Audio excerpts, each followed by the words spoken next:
Hey everybody, it's me, Sammy D. We're back to play some d12GO. Hopefully everything's working fine, I'm sure, in just a moment when the Twitch lag catches up. Sorry, we're getting double echo. Oh no. Yeah, it's just you. It's just me, because I had 2 mic inputs turned on. I wonder how long I've been Audible for. I've been a subscriber for a while. There's some really good books. I'm currently listening to Yahtzee Crowshaw's Mogworld. It's pretty funny. So, yeah. I hear it has 0 punctuation. It's an audio book, so I don't see any of it. It is weird hearing him talk at a normal talking pace, though. So, that's the thing. This isn't a place where I'm going to steal Penny's line from the Terrible Adventures of the Parchment Company podcast. We're here to play D12GO. And to do that, we need players. And here's one back again. Hey, why don't we go around and say hi and introduce who we are in the game? Starting with... Oh god, this is... I rolled a 7. You rolled a 7. Okay, well, since you rolled, you can go first. Hello all, this is Kevin, or KS, from the Pacific Northwest. Looking forward to our final session of shenanigans, playing Kale Mooney Fox, the celestial fox, who very quick, likes to get into mischief, hates the sun. It's stupid. It is. It's the moon's right there. Mm-hmm. Who's next? Okay, 2 of you looked away from the camera. Lyndon, you're up. Yeah. Hello. Yes, correct. I'm Lyndon. Coming to you from Lower Hut. I'm playing Mordakian Edgeblade, the increasingly incorporeal lurker in the shadows. Yeah. Only 2 remain. What arbitrary feature? Okay, Severin, you're clearly indicating that you want to go next. Oh, of course. Yeah, of course. Amy, how are you doing? I'm doing your Twitch stuff, so that's how I'm doing right now. And I've just pulled up the wrong command because I was not prepared. Okay. Would you like me to go first? Okay, well, since the command's up, maybe Severin should go first. Hello, everybody. Kia ora koutou, ko Severin Toku Ingawa, coming to you from Overcast Nile, and I'm playing Magnus Bellows, Minotaur Inventor, and Font of Farm Wisdom. Yes. He's become a font now that we've leveled up. Really? He was a source, and now he's a font. Yeah. Now he's Magnus Bold. Yeah. And when he goes when he was to a sleep, baby, he he's was just a Magnus Line. Hey, Amy. How's it going? Hi. Good. I think we're sounding all balanced and all good on the end, but of course, chat, let us know if need be. It's very weird. Yep. All the triple echoes. Yeah. Anyway, yes, hi, I am Amy, aka Amy Ward. I have done such a dice ceremony on my dice this week. Let's hope that they play along because, oh my god, last game. Poor Cascade. But yes, I play Cascade Coral. She is a sea folk light mage. She is a weird, squid-haired, tentacled sea merm ambassador who does not know what she's doing on land, is really regretting her decision to come to land, and really just wants to be at home making some jewelry right now because this is becoming a lot. Fantastic. And I'm Sammy D. I will be your game master for today. I also performed a ritual on my dice over the last week since we played. I tied them all up in a sack and made them wait for any attention until now, so they're hungry for it. I know, it's really dark. So, when we left our heroes last, I'm calling you heroes now, by the way. It's official. Heroic. Yay! Yeah, you did some heroic things, I'm sure. Heroes. You had arrived on the island that has the Tower of Crazy Gert situated on it. And after going through into the tower, you faced a series of challenges and one room that was just like pleasant. And you have arrived in front of a door, much like the front door. You don't know what's on the other side, but you are in a rather cozy waiting room. How are you all currently feeling after your final challenge, which was just a big old jerk stone golem? Thor. Very relieved. Wondering, questioning everything about my life. Things are so much easier under the sea. Making sure Tuna's all right. Tuna's fine. Giving Tuna some grain. Mordakian is probably just a little hyper, like just like, well, I went straight through that. Nothing happened to me. It was so cool. Yes, indeed. Said health-wise, how's everybody on health? I was poor, but I have erased it for the future level up, which hasn't technically happened. Spoilers. Yeah. Oh wow! Spoilers seconds before they happen. It's probably minutes, actually. In fact, the way these people roleplay, it's probably about an hour before we get to that. It's fantastic. I love it. I live for it. So,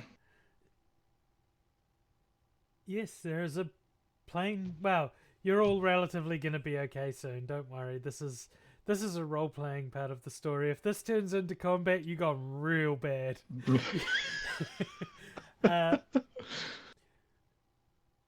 The blue door hovers in the air before you. You're in essentially a waiting lounge. There is smooth jazz playing in the background. There are comfy chairs, and you can all take a moment to recover and think, wow, Crazy Gert really does know how to make you comfy while you wait. It's just like so many trials and tribulations, and now it's comfort. Yeah. I'm waiting for the chairs to like eat us. No, there's like a refreshment table with like a thing filled with oranges, like already cut up, so you don't have to do that.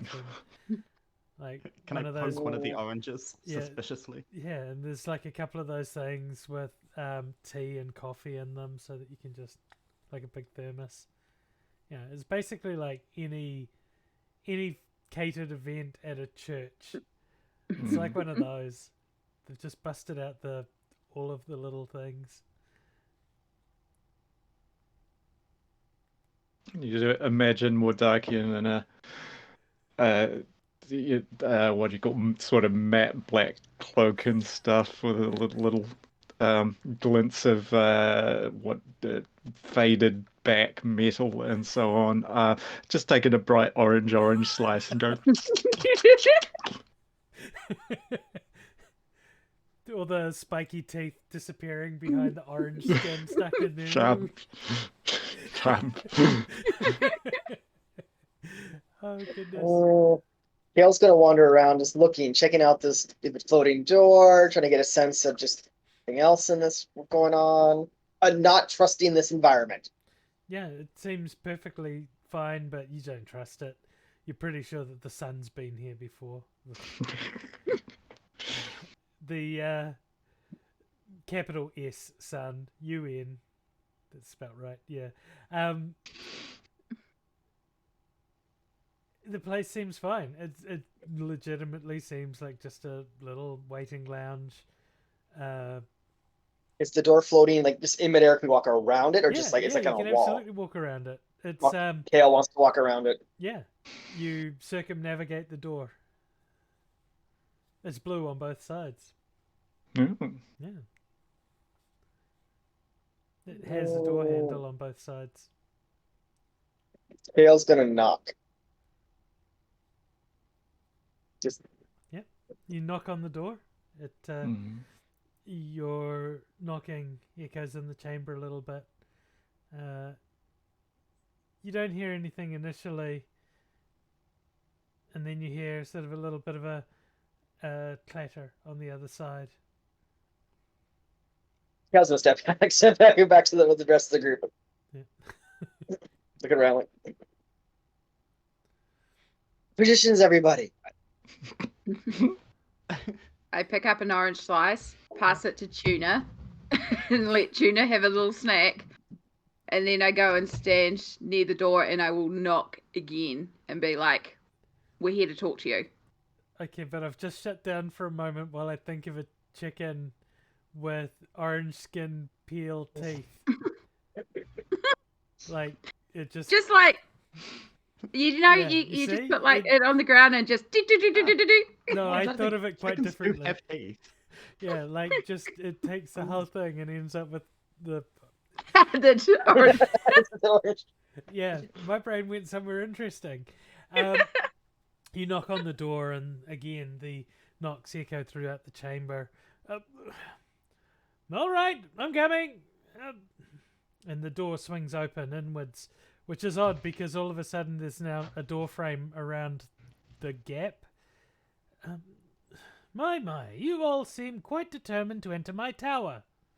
Quickly, speak your business before I have you removed. I'm far too busy for visitors. Yes, our business. Wait, what's that business again? Why are you selling maps that's sending people to their doom? Why are you creating doom maps? Oh, yes, the Doom maps. Oh, I was giving Bosco items and maps and things because, well, the magic items were a good way to shift the merchandise without the nobles trying to get a hold of them all and make armies with magical equipment and things. I, in my research, found a map to the fabled treasure of Bryce Island, and I made enchanted maps to encourage people to go and get the treasure from there because it was rumored to be able to stop the blight. Why is that a problem? Because you've just sent numerous ships full of people on a wild goose chase to nothing with the unquenchable urge to go and face this and be killed. You've caused the death of hundreds of sailors. Oh. We were attacked by this kraken creature. It was out by the island. We went to the island and found nothing. Well, I didn't realize. Well, that's on me then. A little bit. I mean, it is, yes. On the other hand, Samantha, Sam Leafheart brought me the relic some months ago, and I've been studying it. It does indeed have the power, I think, to end the blight. So I guess I'm going to go with the ends might justify the means. So why did you continue to make the enchanted maps to send people to the island after you had the relic? Oh, no, I just made a whole bunch. If Bosco but why? released the... Yeah, but if there's just one, what if they failed? Then you make another one. That's a very slow process. But it's much safer. Did you know about the kraken? Did you know about the kraken what? by the? A kraken? No, not. There's no krakens in this area. One You by should Bryce talk to the Island. Kraken. You should talk to the Kraken to Kraken department. I will. Do you have their contact details? I'll reach out to them after this. Yeah, absolutely. Do you speak Walrus? I have a book on it. I've been learning it through. Perfect. Yes. Give him their cellular number.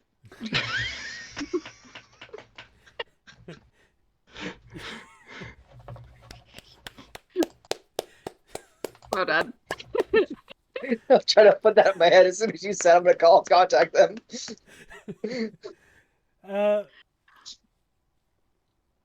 That's made me quite happy. Thanks.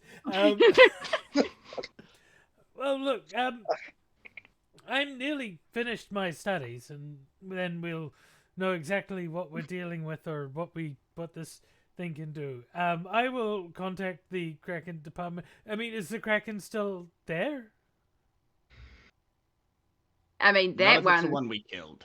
Okay. Yeah. Well, so no problem then. Well, there could be more. There's generally are. If you've got a department for checking the Krakens, then tracking the Krakens, yes. Then, well, of course there will be more. You wouldn't have one Kraken and a whole department to track in, because that would just feel like a parole officer. You don't want to be lacking in the Kraken of the Kraken. Yeah, I was gonna say. No, we do like an adequate amount of Kraken tracking. So why didn't your department stop the Kraken from smacking all these adventurers? Because we track them. We don't, dictate them. They have regions, and you sent an influx of traffic to a specific region, which is going to draw it. Like, if you coordinate, we could have prepared, we could have, rediverted, we could have set up a new area to lure them. If you had told literally anyone. Yeah. Bosco kind of knew I was selling maps to a treasure on the island? That doesn't seem like a very good excuse. Yeah, we're also dealing with Bosco. We met Bosco. Yeah. So, yeah, that one, even that's not 100% on you. That's Bosco. Yes, Bosco capitalism is strong with that one. Yes, that was an interesting. Okay, so what's going on with the Blight? What is this artifact? What do we know? What's going on? Well, I'm still studying it to fully assess its power. If you want to hang around a little bit, I'm nearly finished, and we can see what happens. And I don't know what's going to happen with it. But it'll be fun finding out. Is it 2X's? What is this treasure? What the treasure? It's just a relic, like a little MacGuffin. I'm not even sure you're gonna need it to finish the quest. A muffin? Why is a muffin a relic? Because it's kind of old and it's gone really stale. Isn't that the fun thing about telling the difference between cakes and biscuits? One gets soft when they get old and the other gets hard. Insert your own puns here. Okay. Yeah. Mordaki knows about that because it was because of a tax thing.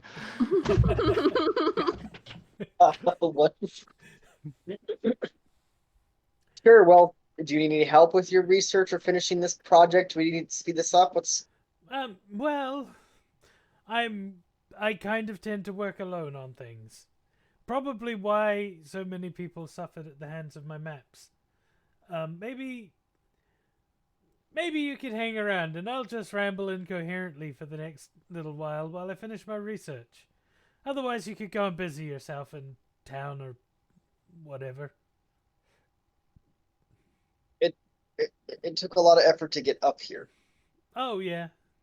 It keeps people from knocking on my door in the middle of a live stream. Yeah, that was the other thing, was that when we opened the bottom door, the ghost literally invited us in. I feel like that's a health and safety risk generally. No, they're really just doing their best to make you feel comfortable and try and provide some kind of nourishment for what you might be missing in your life. They don't always do a great job. So you don't want people to enter, but you have, when people enter, the most inviting, welcoming thing that people need? Well, they kind of want to just keep you there. And then you'll be, like, on hold for ages, and then people don't usually bother coming up further. So it kind of is a useful way to keep people at the door. Have you ever heard of a risk management matrix? I like bow ties. I think they're pretty cool. Saying, dude. Hey, look, just a little if no piece one of knows advice. what a bow tie assessment of risk is, then this joke is going to drop really fucking hard.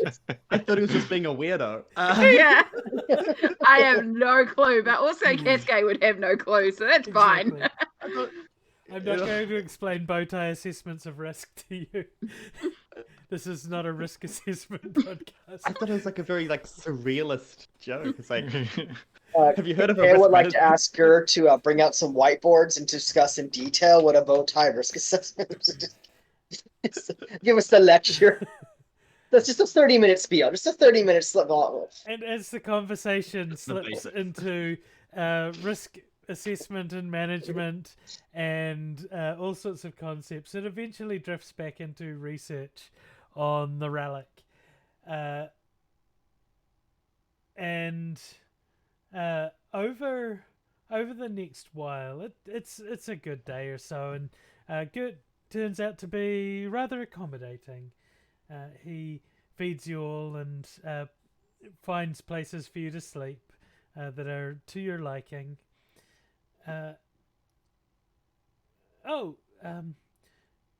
He says, yeah, well, I think this is not indeed a dragon-killing weapon at all. It's actually to reverse the blight itself. So my map sales pitch was quite inaccurate. Does the blight involve dragons? You saw a dragon. Yeah, Drakenberg Mountain.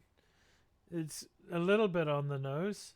I'm pretty sure probably there's dragons there. I had a map here somewhere that said there would be dragons in lots of different places. I think they just never went up there and said, oh, there's dragons up there, so we didn't go. Credit, it is a good deterrent. There's Yeah. a deterrent. Name something spooky and not really up. Absolutely. So there could be cheese up there. I mean, we don't know. Mountain But cheese. shaped like a dragon. Oh. A Gouda dragon. Oh. Its There squeaks would be- be terrifying and echo throughout the land. There Shit, be dragon. dragons. There might be. There might be. There might be. Oh. Well, you see, this little meter here, and he points at a device, and there's a little needle that's. It was measuring the blight, and he holds a sheet of lead in front of the relic, and the needle tips over to one side. When I block the effects of the relic, the blight signature is fully present. You see, it's all the way over to the red part. But when we reintroduce the relic, and he takes a lead sheet away, the blight is neutralized. It's kind of like playing the opposite noise to make a sound cancel out. The anti-blight. It is. It is very much an anti-blight. So if we find where the blight is coming from and put this in that, cancel each other out, and boom, no blight. Yes. And I can go home and know that my home's safe, and then make my parents happy, and then no longer have to do this. Yes, the oceans will be safe because the blight won't creep into there like it has across the land. It hasn't gone down there yet, has it? Started trickling in, so I got sent out. Yeah. Right. Well, we've got a job to do then. Well, more specifically, you've got a job to do. You are adventurers, right? Heroes of the land. in Call potential? ourselves heroes. That's fantastic. I bet there's at Wait, least wait, one other wait, person wait, that wait, calls you that. I didn't know we were calling ourselves heroes. Well, you could be heroes just for a day. Just for one day. Just for one day. That's all I ask.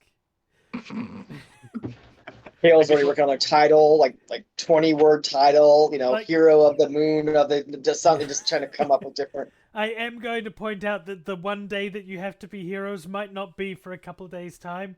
if you're going to Drakkenberg Mountain, there is some travel between here and there. We want to pace ourselves. You do. You really want to just take your time. Maybe see the sights before you go clambering up a mountain and saving the kingdom. It'll be wonderful. It's okay. I'm sure we can keep holding out for a hero. It's fine. You have a map of this mountain, at least, or a pathway or something where we need to go? Oh, absolutely. And he provides you with a map of the kingdom and the path that leads to the ascent to Drakkenberg Mountain. Which would completely follow the waterways, wouldn't it? Because we're in Midvale. I'm looking at the wonderful map that's in the Swords and Stuff module. So we could literally maybe even take a boat, get a Mountain Gate and get straight up there. That might even be quicker than travelling on land. And we happen to know a goblin that has a boat. Just saying.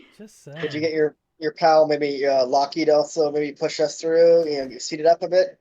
They're not busy? Just fling us up the river. Yeah. Throw us as far as they can, and then we'll portage our way the rest of the way. Portaging is very significant to some of us. Yeah. In jokes that nobody gets. Yay! Like bow tie assessments for risk. It's taken a very corporate turn. Well, look, dreadfully sorry for all the disruption I've caused.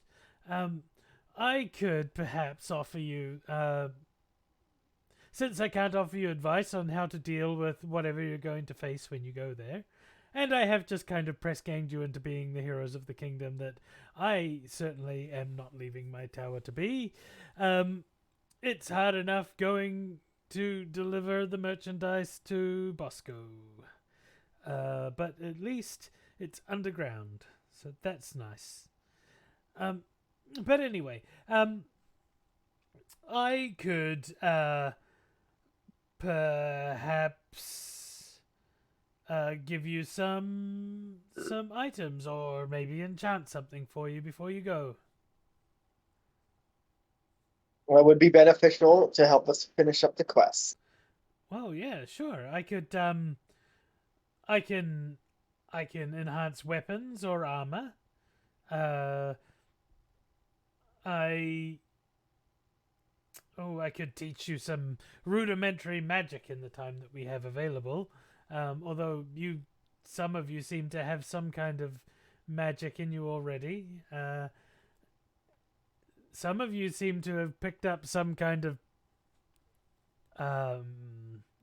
it is a kind of magic. It's a kind of magic. There's magic inside us all.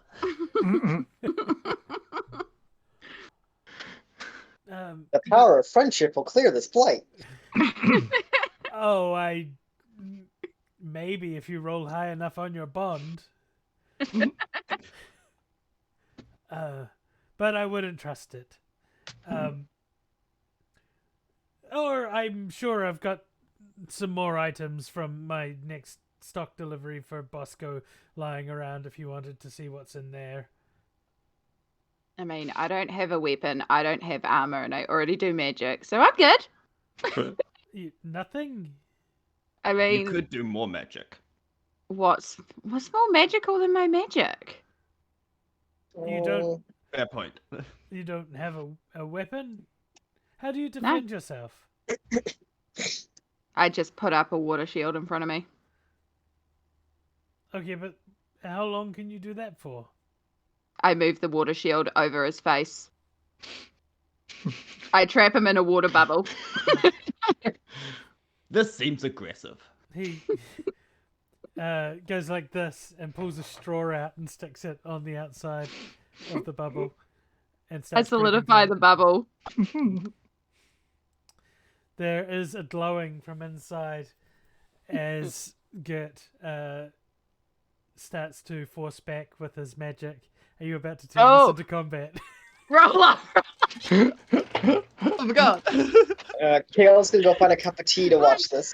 Look, he insulted Feels my more like- magic. I have to defend this, okay? Could you? Then you will defend it alone. Yeah, Tails. roll a. He's saying that we're not a good party. We're amazing together. Like, not all of us need weapons. We each have our specialty, and mine is magic. We are good. Like, We're cool. going, Stuff we're going cool. with a bond check on this. Yep. Because you are affecting another person. Roll your magical power. I'm also going to add the power of the ocean because I am literally proving the power of the ocean here. Yeah, do it. I just rolled that off the table. Come on, dice. I spent so long blessing you. You are going to be good. We are not doing last week. Better. Much better.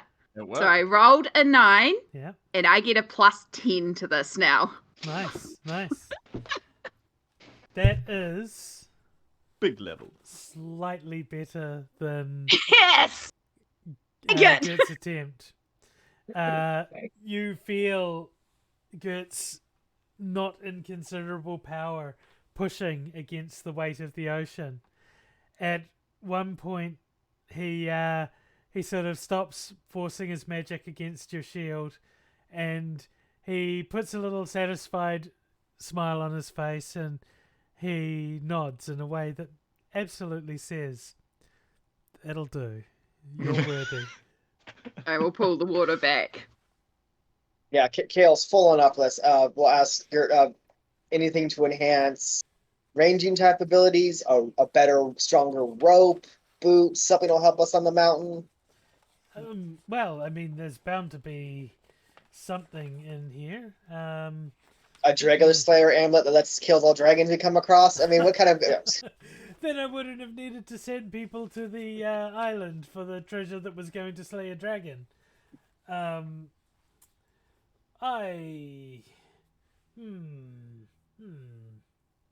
going off of the items that Kale. It's like, hey, dude, here's what I have. Well, I have an enchanted rope here with a grappling hook attachment.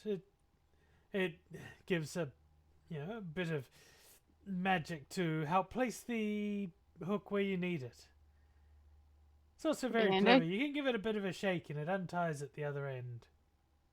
That could be very helpful. Yes. It's almost like the story of this main character I heard about that was like a man, but also a bat that had like a hook and a grapple that auto-fired. Doesn't remind me of anyone here in the party, but could be useful. Did he speaking portmanteau of- to I am to the shadows. Ban or Matt? Man, Not quite sure. man Man and bat, maybe? shortened to Matt, Yeah. or The bat Maybe. like bat Matt. and man shortened Yeah. to ban. Oh, a banat. A banat. That's what we're Banat, talking about. Yeah, is there a silent G in Banat. that? Or banan. It's banan, maybe. Banan. Banan. Banan. No, it'll never catch on. Oh. It wasn't a very popular story, so it's fine. I'm Yeah. sure. Why? It's an odd story to get into the ocean. Do you have bats under there? I thought it would be more like some kind of stingray would be the equivalent, I would think. Yeah, they're kind of like water bats. Sometimes that's what the land folks refer to them as when they come Oh, down yes, because they water do bats, fly yeah. like your bats. So, yeah. And then you could probably think of it as Rayman. That's an old IP. Hey. Anyway, yeah. Hey, Man, yeah. Ray. Auto grappling Here's a hook. rope with a grappling hook. Yeah. It'll have a permanent +1 enchantment whenever you're using it. I think when you Bill. mentioned enchanting things more darky, it just started pulling daggers out of his. I can. Why do you have so many? I like them. That Kale is- wonders why you have so few. That's entirely valid. Need more.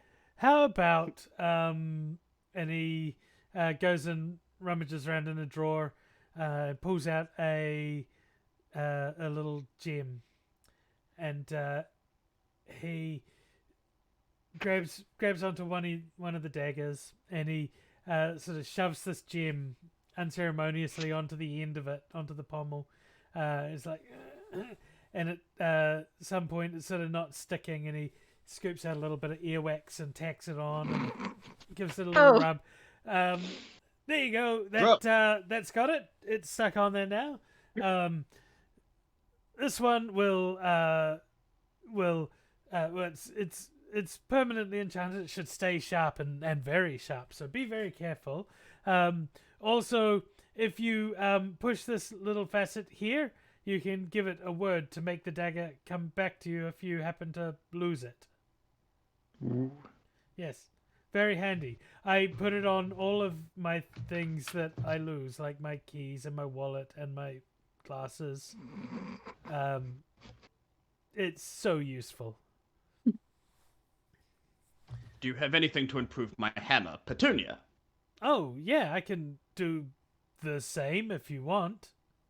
I tend to not throw my hammer. Well, you don't have to use that feature then. It's entirely optional. Do you have something that has a feature that I would use? Oh, I mean, it is going to make your hammer magically better. Your dagger is a permanent +2 enchantment. Nice. Yeah. Take it. Yeah, I got a bunch of these gems. I didn't know what to do one day, so I thought I'd just get really good at putting on the recall enchantment. As an added side effect, it seems to make weapons hit harder, which is really devastating when you accidentally bump your keys against the side of your cart. Just scrapes the paint right off, you wouldn't believe. I can imagine. Mm. Sure, I will take one of your recall gems, thank you. Okay, let's... Wow. Wait, yeah. Maybe I can start throwing my hammer. You might, yeah. It could be very interesting.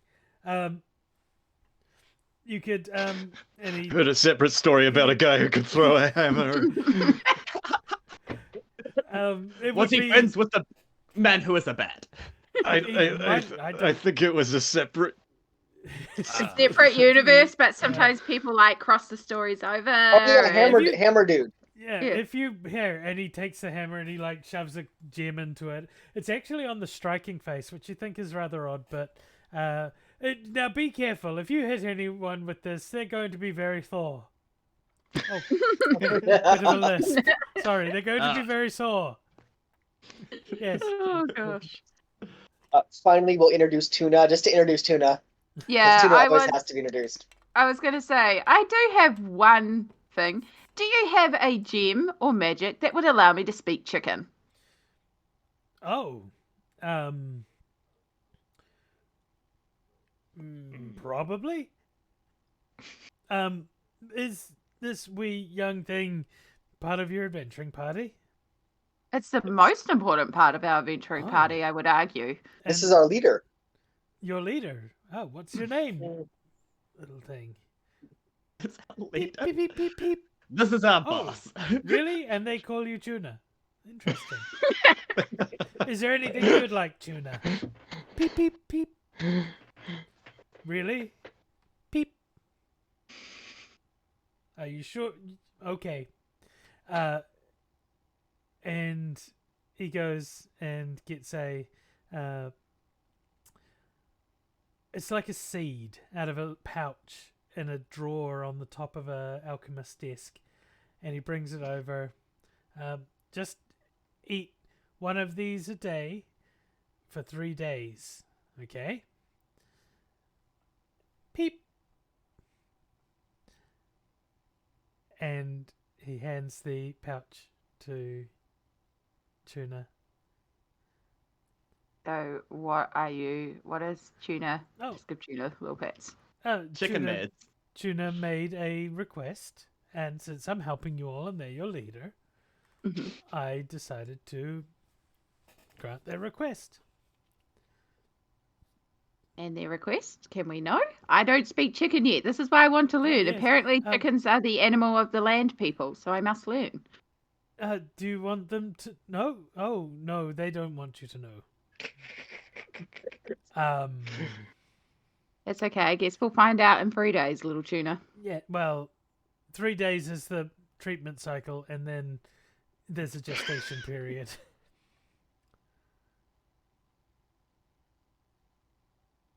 Landfolk are weird. I don't get what? this. Okay. Sure. Right. Okay. I don't have something that can it's its own kind of magic. Here, and he goes over to a shelf and pulls a book off and hands it to you. It's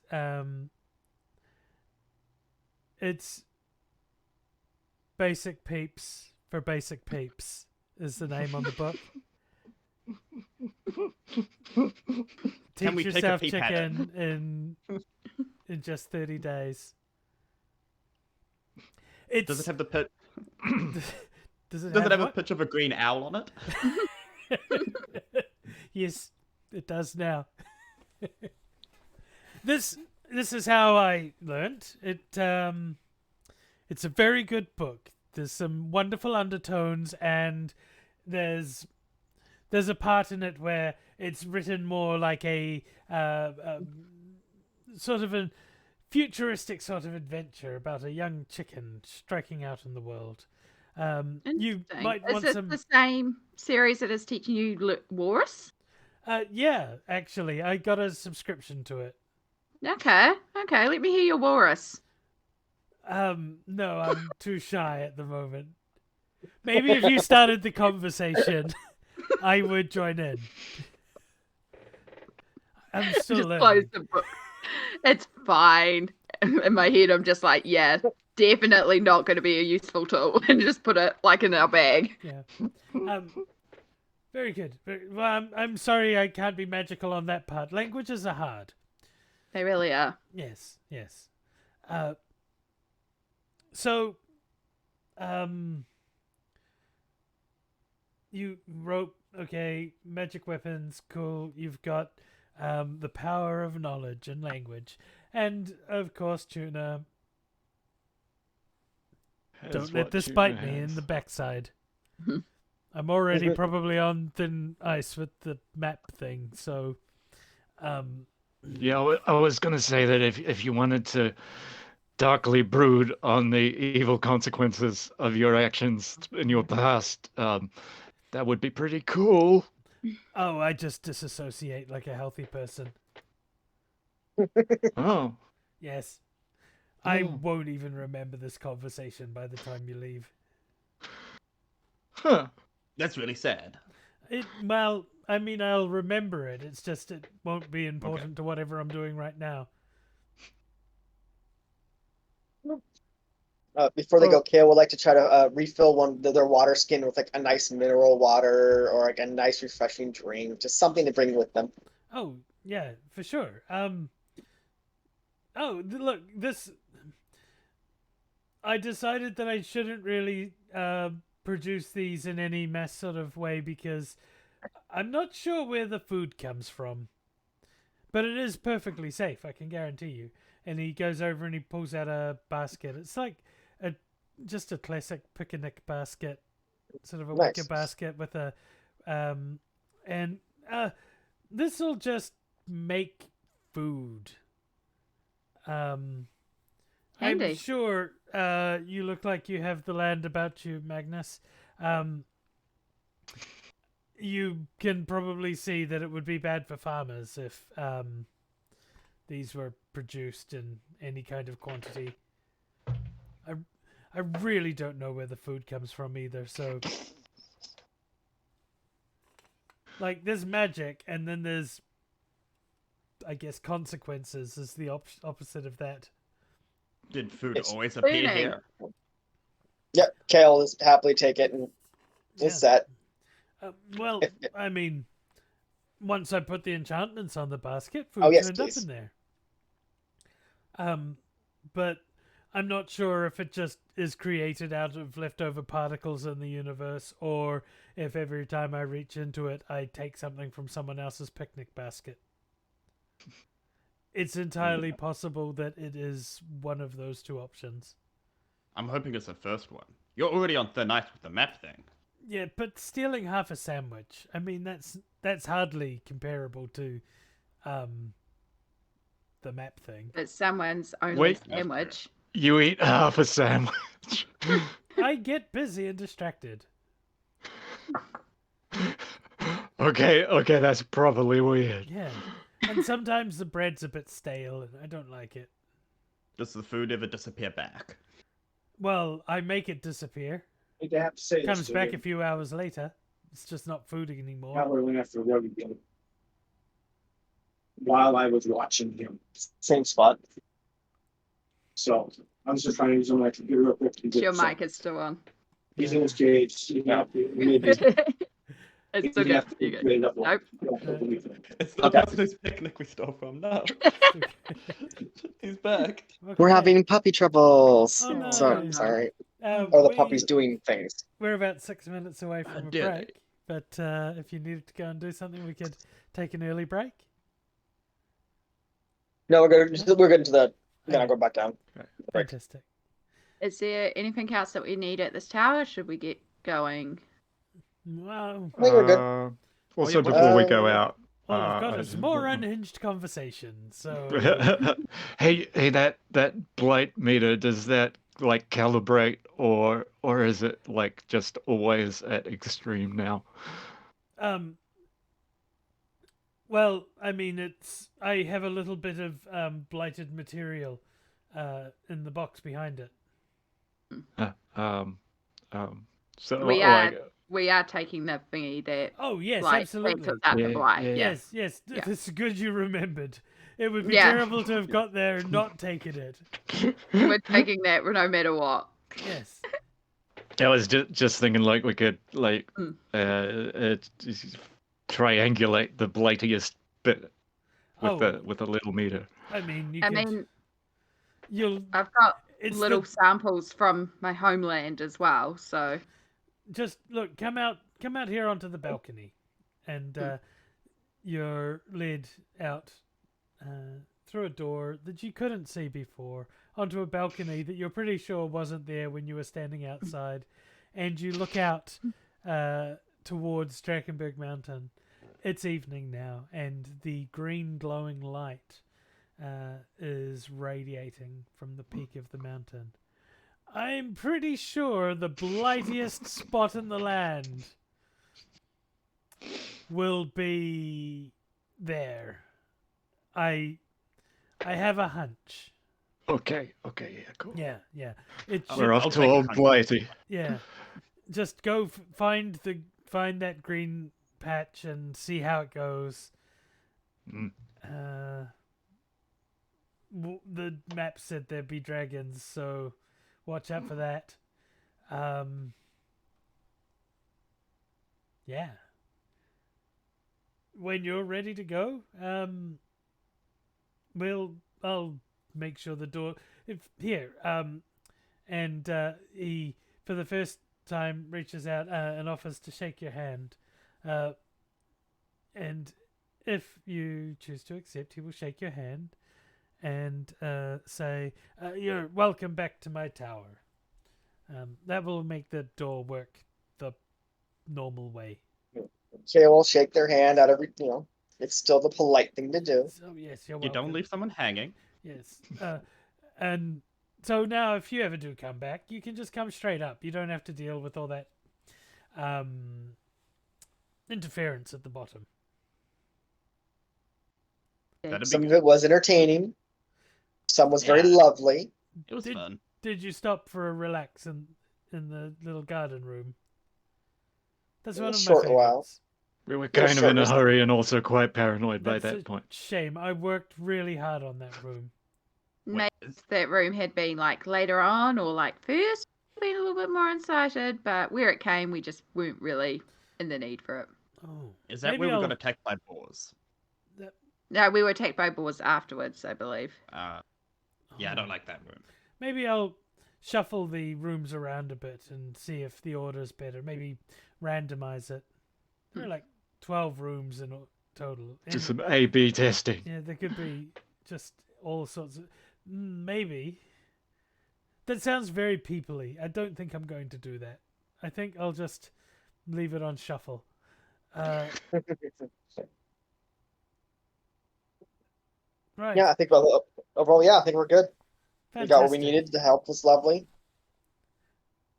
Yes. If you're ready, we'll get you going then. And he potters over towards the door and opens it up, and you can see the shore in the distance as the door leads straight back out to the ground. Pick up tuna, pick up the anti-blight thingy and relic, and head on out. I make sure to check, turning my ticket in for the wheelbarrow parking and grab our wheelbarrow. Fantastic. That came in really with handy. The water. Actually, yes, thank you. This actually was probably one of the best things of this tower. It was a wheelbarrow parking. If you want to leave a review, then that would be fantastic. There's a little suggestions box and like a how do we do card sitting on top. I'll fall on Kale. Kale's going to fill this out. Cascade is familiar with leaving reviews for places because they have kelp reviews. Glad someone came up with one. Mm-hmm. I was trying my brain, like, I don't know enough review sites, and I just one, like, okay. Right, well, take care. I'm sure I'll know in a few days' time whether you've been successful or not. Would be really good if you could let me know that you didn't succeed, so I can send some more people out quickly. It's really getting awfully tiresome, and if we don't get the results, then I've just been a monster and released evil maps into the world for no reason whatsoever. Yeah, you really goofed this. Well, it's up to you to prove me just. Bye! And he shuts the door. Goodbye. We are just about to go into an ad break, everyone. We will be back in about 3 minutes. It gives us a chance to hydrate and stretch and take our meds and, of course, importantly, to love ourselves. I'm going to click run the ads. It'll take a moment for them to kick in. If you need a stretch or get up or go do anything, my lovely players, then feel free to. I'll be right back. Yeah, absolutely. Definitely. Ooh. Always sore. Always so sore. In the meantime, I'm going to hang out and chat with all your lovely people. I haven't been able to look at the chat much today because I've been running a game. And it's going quite well so far. We're on our way to finishing this game before everything gets really crazy. I got some travel coming up, which is going to be neat. I've got rehearsals starting soon. I'm going to be in the ensemble for a show called School of Rock, and it's going to be super fun. I'm looking forward to it. I got some friends on the cast. It's going to just be neat to go and practice that theatre-y stuff again. It's been a while since I was a theatre kid last, and I'm looking forward to it. In the meantime, coming up for the rest of this week, we're definitely going to be streaming a little bit more Kitty Cats, the game Calico. It's been super fun. I'm loving it so much.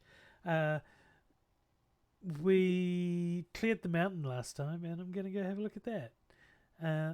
I've got some more painting to do this weekend and some stuff for Yes and Charity Stream. Of course, the Yes and Charity Stream is this month, and I really need to pull finger and make some advertising for that and get that all up. It is a 24-hour Dungeons and Dragons live stream where we will play, we being like 70 plus creatives from around the country, will play D&D. There's 8 games in total, 3 hours a game, all back to back, and we're gonna do it like telethon style. You can come and donate money to affect things in the game. We'll have wonderful prizes that are only available for delivery in New Zealand. But if you have an address that you can have it sent to, you can absolutely enter it. So, you can do that. You can also make wishes to radically alter the game. And it's all in the name of raising money to combat cancer. #PluckCancer. Heck yeah. Yeah. And what else is coming up? Oh, goodness. How long do we have for break? 22 seconds. Take your time, though. Yeah. We can go a little longer if you need to. Just want to make sure I got my water before. Yeah, no, go suit yourself. It'll be good. The puppy like had decided. Puppies decided to start chewing up carpet for some reason. Oh, Oh wow. no. Don't know why. Nothing for the last months. And just decided to start chewing up carpet. That delicious, delicious fiber. Yeah. Yeah. I want to say something about rugs, but I'm not going to. Which reminds me, Oh boy. legit prescribed drugs. If it was a cat, then that would. Wow. The wee one is further back here in her little window perch right by where the sun's coming through. Okay. So she is sleeping curled up in the sun right now on the windowsill. Oh, to have the life of a Lovely. cat. Yeah. Sometimes, yes. Yeah. I mean, you're pretty close. Yeah, except you don't sleep nearly as easily as cats do. No. I got most of it down. I like to be Yeah. consistently warm and fluffy, aka blanket hoodies. Yeah, Best things ever. absolutely. Until you go to pack them into a suitcase. Yeah, They take up a lot of room. they do. Yeah, you need vacuum bags. So good. I've got a bus trip coming up. Yay, I get to see Samsara in a week, but Yay. turns out that if you take a bus trip, you get 2 bags to bring with you, but if you have a walking frame, that counts as a bag. Yeah. Yeah. Jerks. It's okay. I think I can wear my normal bag that I take as a backpack, so I'll sneak that on as a carry-on. Nice. Pretend it's a backpack. Yeah. We'll make it work. It always does. It'll I'm work out. excited. Yeah, I still have no idea what I'm going to pack for the 2 weeks. I have no idea. true. I'm going to take a Close, quick break while we wait for Severin to be back. Thanks for Okay. being Well, fam, I get to bring my own meals and food. I probably won't be able to eat anything much on the plane. No. Even when we get there, I trust New Zealand has food, but I'll probably have snacks with me at all time just in case we go somewhere I can't have anything as a group. Make sure you check our food import guidelines because they are very specific about certain things coming into the country. Everything probably needs to be packaged and no fruit and veg because they don't like bugs. And I was thinking like a standard granola bars, Nature Valley granola bars are all individually packaged, or make a protein bar or something that can a quick meal. I think we actually have those over here. We should give you some links to our supermarkets. Yeah, we have Nature Valley over here.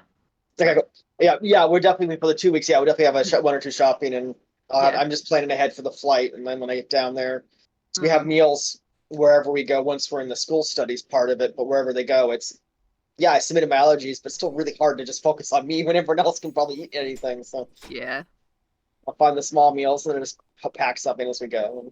Yeah, Like always, I'll have something.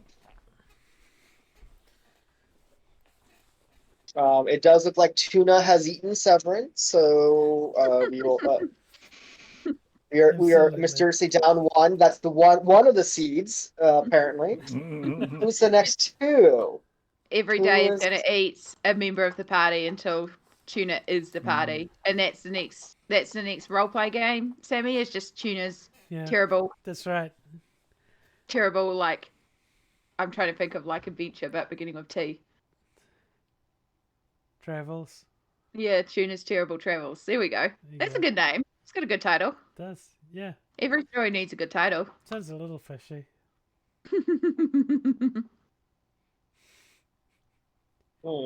Can't trust that tuna. It was the salmon. Ooh, don't want Such- salmon for dinner. Such an obscure reference. Yay! Click cancer. And Brad's here. You may have already been here. Brad Oh, yeah, and wait, Gaz look at that. have been Yeah, here. I haven't even read the chat. There's so much of it. That's why I do it. Yeah, thank you, Amy. That's what I'm here for. I know, right? Freaking Gert telling me I need more magic when I'm already more magic than Gert. That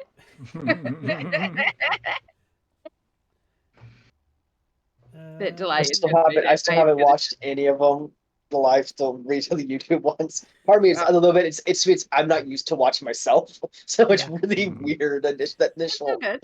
When we finish, you'll just have like a mega story to watch, and you'll get to watch it all as one. It'll be really fun. Binge it all as one long. Have in the background. Or if you don't like watching yourself, maybe it might come out as a D12GO podcast, and you can listen to yourself. If Brad can be bothered dealing with our audio quality, all is one track. No, because I'm not. I will just release it like it is. Yeah, there's too much editing involved. Hey, download it all, and it would take up a decent chunk of a flight to New Zealand. Yeah, it really would. You've edited much worse. That's brutal. I should totally binge Fate of Ice while on the plane. I don't think your flight is like that long. 180 hours long. No, but I can at least do a big catch up on it. I can do a big catch up on. Look, I'm flying through time. I don't know how long it's gonna be. Just listen to book 2. That's the best one. Yeah. Oh, yeah. I wonder if it's going to be like a machete order, where it was probably about this point in book 2, where just after that little lore drop, and then now go back and listen to the entire rest of the series. Yeah, and it all starts to make sense. Right. You are. It's the evening. It's quite lovely. The moon is big and full and hangs lazily in the sky, and you head back down to the docks. You look out and you see out on the lake a lantern in a boat with a friendly little gob underneath it. That's Trampleberry. Mm-hmm. Now's our chance to sink them. I'm just saying. I mean, we're going by boat up the river. Might be the quickest way. Magnus, are you comfortable with that? I know you're not a fan of the water. Just so long as I stay in the boat, I'm happy. If I am no longer in the boat, I am displeased. Mm-hmm. Oh, good. I will stick my head into the water and call up a couple of my fishy friends and be like, can you please go let our friend on the boat know that we need pickup, please? They do. Thank you. I just need to say, because it popped into my head as a visual example, that if Magnus stays on the boat, he's happy. But if he goes off the boat, he's displeased. Like that amount of pleased. It's not enough to be happy. He becomes progressively less pleased. Pleased if he's on the boat. Yeah. The boat, after a short while, starts to make its way to shore, and you see Trampleberry pulling in alongside the dock. Oh, you've made it. Mm-hmm. Well, that's great. Why don't you tell me what's next? Because I'm figuring you're ready to go back, or back to Midvale. Oh no, wait, no, the other thing. The other to the mountain. Or we would like to go all the way to the mountains, to the I've lost the map. Okay, right. Well, There's the The one where the dragon let me is. just Driftwood Mountain. stop. I do lake tours, right? Mhm. I don't really do the cross country up small riverways tours. Good news, you do now. I don't think that's how consent works. Okay, so how much do you to borrow your boat on a permanent basis for a few days? Gosh. We've got a bit more gold. You said you like if we give you some gold. It's my livelihood, though. How many boat tours do you do a day on this lake? Seriously. Well, often less than one, but I like sitting out on the lake.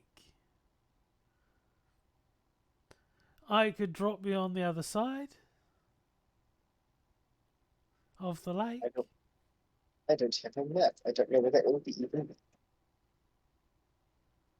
Yeah, honestly, I'm like mentally picturing rowing up the river, and it's like, there could be potential issues with that plan. Yeah, you could walk. Well, it's still following the river. It just meant you didn't have to walk. Yeah, Still I fine. mean, look, we can get you across the river. That will cut days off your journey. Mm. We're already like a third of the way there. I don't really need a lot of sleep, so we could. Jesus Christ, Brad. We could.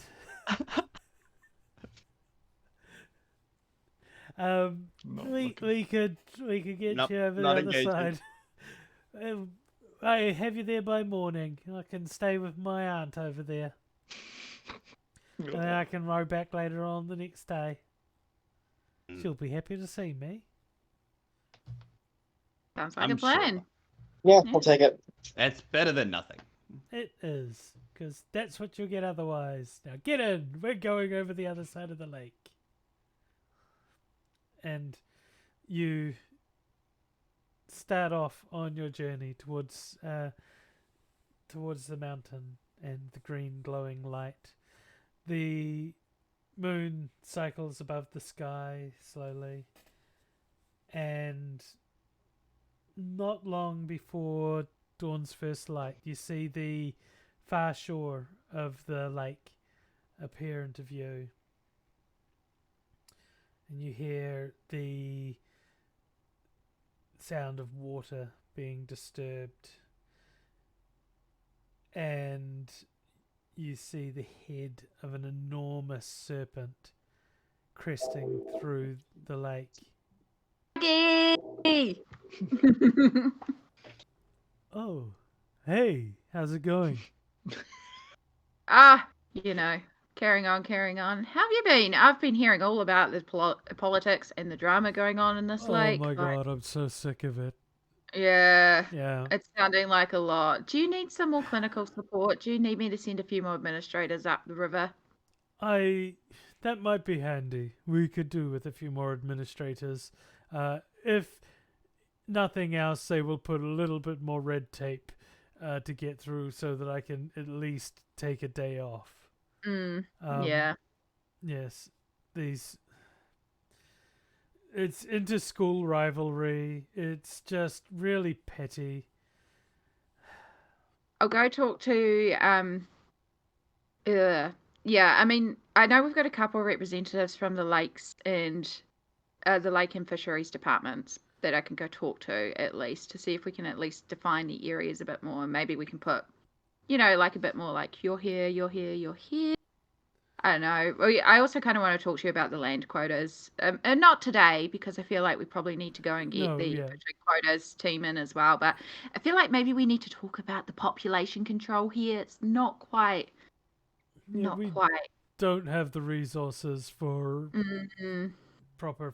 Just the youth aren't really getting into the land fisheries these days. Maybe we need to send in the recruitment team. They're all about streaming. Ugh. Yeah. Yeah. They just want to swim up towards the mountain and respawn. Yeah. Just color them all. Color. We'll get a couple of the recruitment teams in here. We'll set up a couple of like training exercises. We'll really push the focus of, you know, the land fishing team and like that, you know, maybe we'll get like some of the actual military in here and get, you know, some training going. And we need to be more prepared, but it's been good to catch up. But I will take notes and I'll bring it back to the council and see what I can do for you, Lockie. It's been a few years. It has, yeah. I'd actually, hey there, Trampleberry. Oh, hello. That's the wrong voice. That's, hey, Lockie.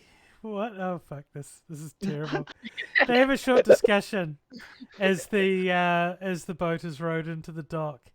Okay, well, Trumpleberry, if I can catch up with you for a bit longer, we'll continue to discuss. It was really good to see you again, Cascade, and hello to your friends.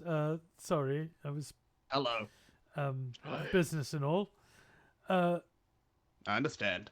Yes. So you're off to the mountain, I understand. Yeah, taking care of the blight. Oh, fantastic. It finally made its way to the ocean, so the council decided to take action. And so I came here and I found some more folk who were affected by it. And... yeah, it's been pretty rough down here.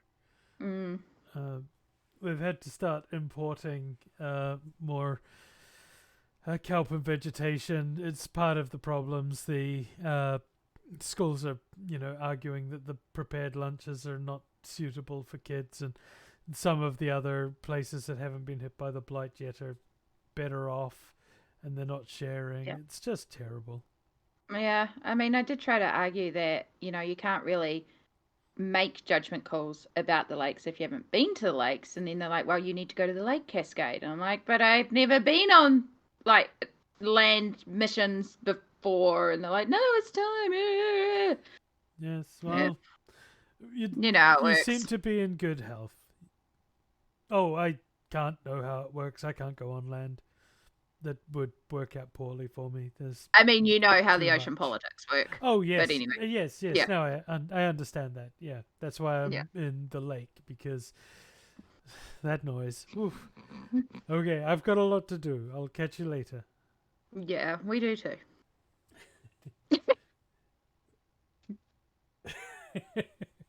All right, so you're all set to go then? Mm. Yes. I guess so. Yeah, well... I hope your aunt is well. I hope she is too. She's a lovely person. She will be ever so pleased to see me, I'm sure.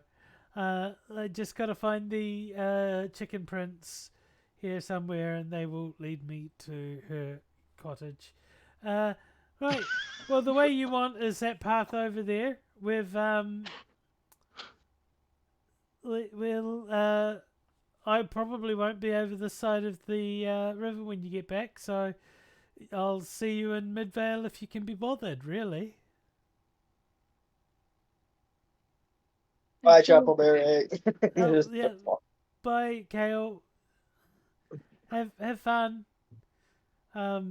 It was really nice singing those songs with you on the ride over here. The one about the moon in your eye was really nice. We'll catch up with Mooney River next time. By now, everyone at home is probably singing a song in their head, and I love that. You head off from the docks, and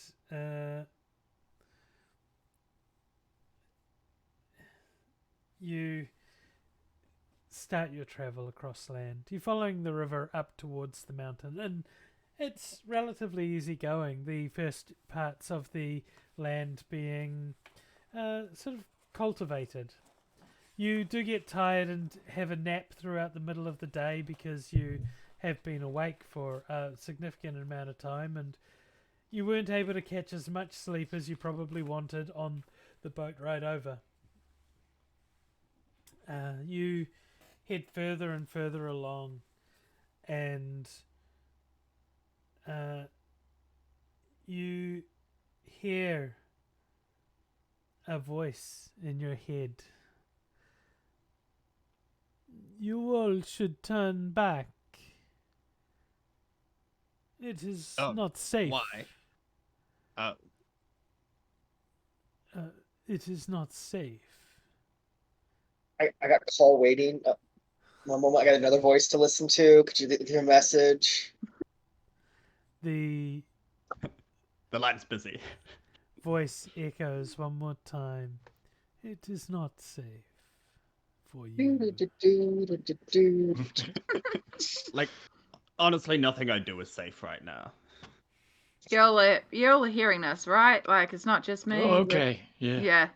Okay. Okay. Mine just said I'm the 9th caller in line and to just wait.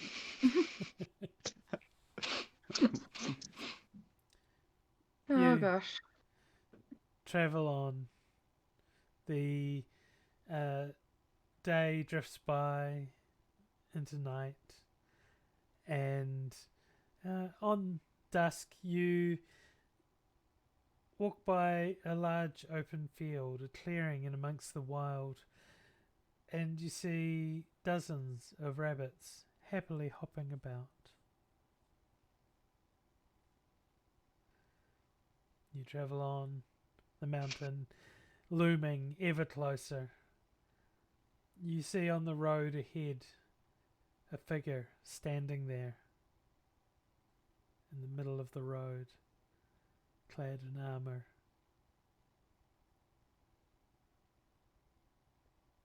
I'm gonna draw my hammer What time of day of this? and then walk towards the figure. This is...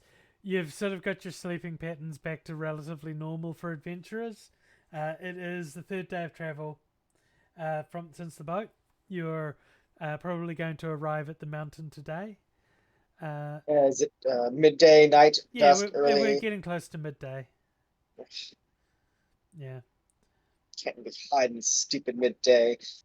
Kale's got the hood and the umbrella up, like, and we're still following the shadow of we're following our sundial. It's not the we had that night that we had to challenge the annoying one. The it's You not there. him Bridge. again. The one on It's the him bridge. You there? Yeah. I must challenge Yes, hello. you, but again. I Okay. must challenge you to combat. We cannot settle this by a game of stone throw. No, we cannot. I was laughed at. They said that wasn't an adequate challenge. What? I'd like to see them throw a stone very far. Well, Can they this said wait? Can this I'll wait? never be a good knight if I don't win in combat. So basically, we're just going until you pass out. Well, it wouldn't be fair if it was all 4 of you against 1, would it? It would not be very chivalrous. Do you hear the voices in your head? What voices in my head? You're crazy I'm on people. like I've been on hold for like 2 days now. Do you mind if we like skip this for now? Like wait like an hour? Can we just keep going? Like, can you walk with us as we are? Like I'm on hold. You challenge me to a combat, and he gestures towards you, Magnus. Oh. You are the one who made me look foolish in front of the other knights. I don't know, man. You made yourself look foolish by not being good at stone throw. Magnus, Hey. if you want to skip this, I've got an idea. If we just want to keep going, I've got an idea. Nah, I'm not scared of this punk. Then have at thee, sir. And he draws his weapon. Okay. I just tap Magnus on the shoulder. I'm like, you've got this. And I'd like to use my... I basically would like to apply a game changer by using my water magic to make Magnus's muscles look glistening and epic and just Oh my more God. Magnus. Magnus is now just beef at the supermarket where they've pumped it full of water to make it look plumper Yeah. and juicier. Exactly. Oh, goodness. Magnus This, Ultra. Beathnic Ultra inspiration. Magnus. What? Can you please roll me a bond check? Me? Yeah, you're casting a spell on someone. Sure. Am I able to use my power of the or my cleansing heals? Because Good, it's I don't have to do it. both of Yeah, those. no, you can do that. Sweet. That is an 11 plus 10. Well, 21! Very good. Well done. Not perfect. Sorry. Yeah. Magnus, you glisten in the midday sun. You're looking more ready for combat than ever as you heft your hammer. This knight squares off in front of you. You have a game changer, a +3 on your next action. I'm gonna knock you into the ground and make a punk tree. And then, guys, like that, and then just swing my hammer directly into his chest. Yeah. He tries to get his shield up in time to stop it. Okay, so it's now a +2 hammer. Does that mean I add a +2 to the So roll? you get it'll be your brawn, hammer time, and +2. And then Plus a 3. 3. Oh Check those numbers! You just have to not roll. I'm gonna send him to the Was it a 12? F-wording moon. So I rolled an 11. Nice! +5 +5 20. +2 so +15. So that is a 26. Okay. To just launch this boy. It's in a D12 game. I got a +2 on my roll, and I rolled a 1.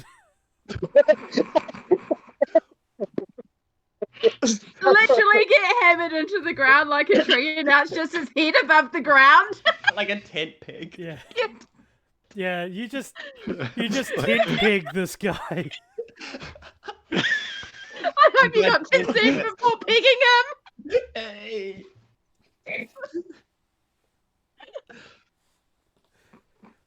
Hey everybody, welcome to my channel. This is what we do here. You've been pegged. He's Magnus style.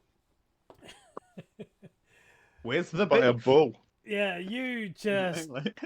this guy, you pound this guy into the ground. It's just a little bit of head. Just Just the tip. just sticking out, yeah.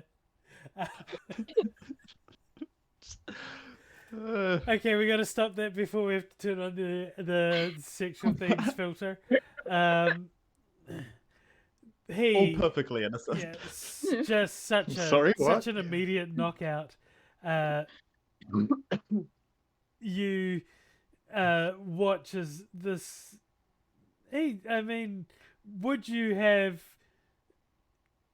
stopped short of killing him?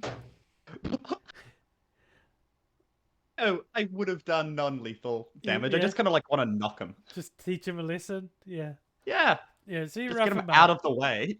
Yeah, he is well and truly out of the way. I'm so happy that he turned up on another part of the adventure. For a brief second. A side quest. We just need to do a story of the annoying knight and like all his failed, like playing like the worst stat character possible of all his failed challenges. Yeah, absolutely. He tried to do the Wordle and he's like, I didn't. I couldn't get it.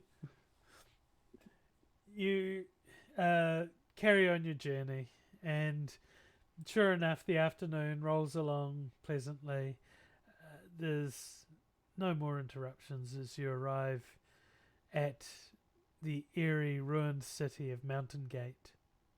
All around you are broken stone columns, scorched patches of earth, and piles of rubble. The only structures standing are 2 towers that mark the entrance to the mountain path. And the only sound is the cold wind whistling across the dead landscape. Looking up at Drivethrurpg Mountain, you see a thick layer of cloud concealing the peak, and silhouettes of gigantic flying beasts coming in and out of view. Their occasional shrieks and roars are loud even at this great distance. You're about to head up the mountain. Still midday-ish, It's getting towards evening, so but the sun's still out. The sun is still out, yes. Okay, so you also still hear the grumbling of a 1 KO movie box in the background, just grumbling, complaining, cursing at the sun a little bit. Trying to find the shadows to hide in. Mm.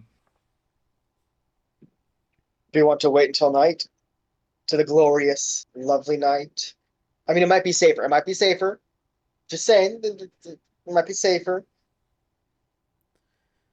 Ah, yes. Darkness always makes things safe. It does. We should always follow darkness, no matter where it leads. Nothing happened. Nothing happens. 50% of The your darkness party is safe. agrees. The darkness is safe. Yeah, I mean, I'm not fussed either way. I'm just really curious about little Tuna here. It's been 3 days. I guess something's gestating. Yeah, Tuna ate 1 seed each day for the journey here. Mhm. Nothing seems to have changed. You're not sure what was intended. I'm trying to make my way through this book as well, and I'm just like, this has nothing on pronunciation. Like, this is like clearly marketed as a gimmick. Yeah, no, I don't. Yeah. It's I'm like, just the whole book is peep, peep, peep, peep, Yeah. peep, peep, peep, peep, peep.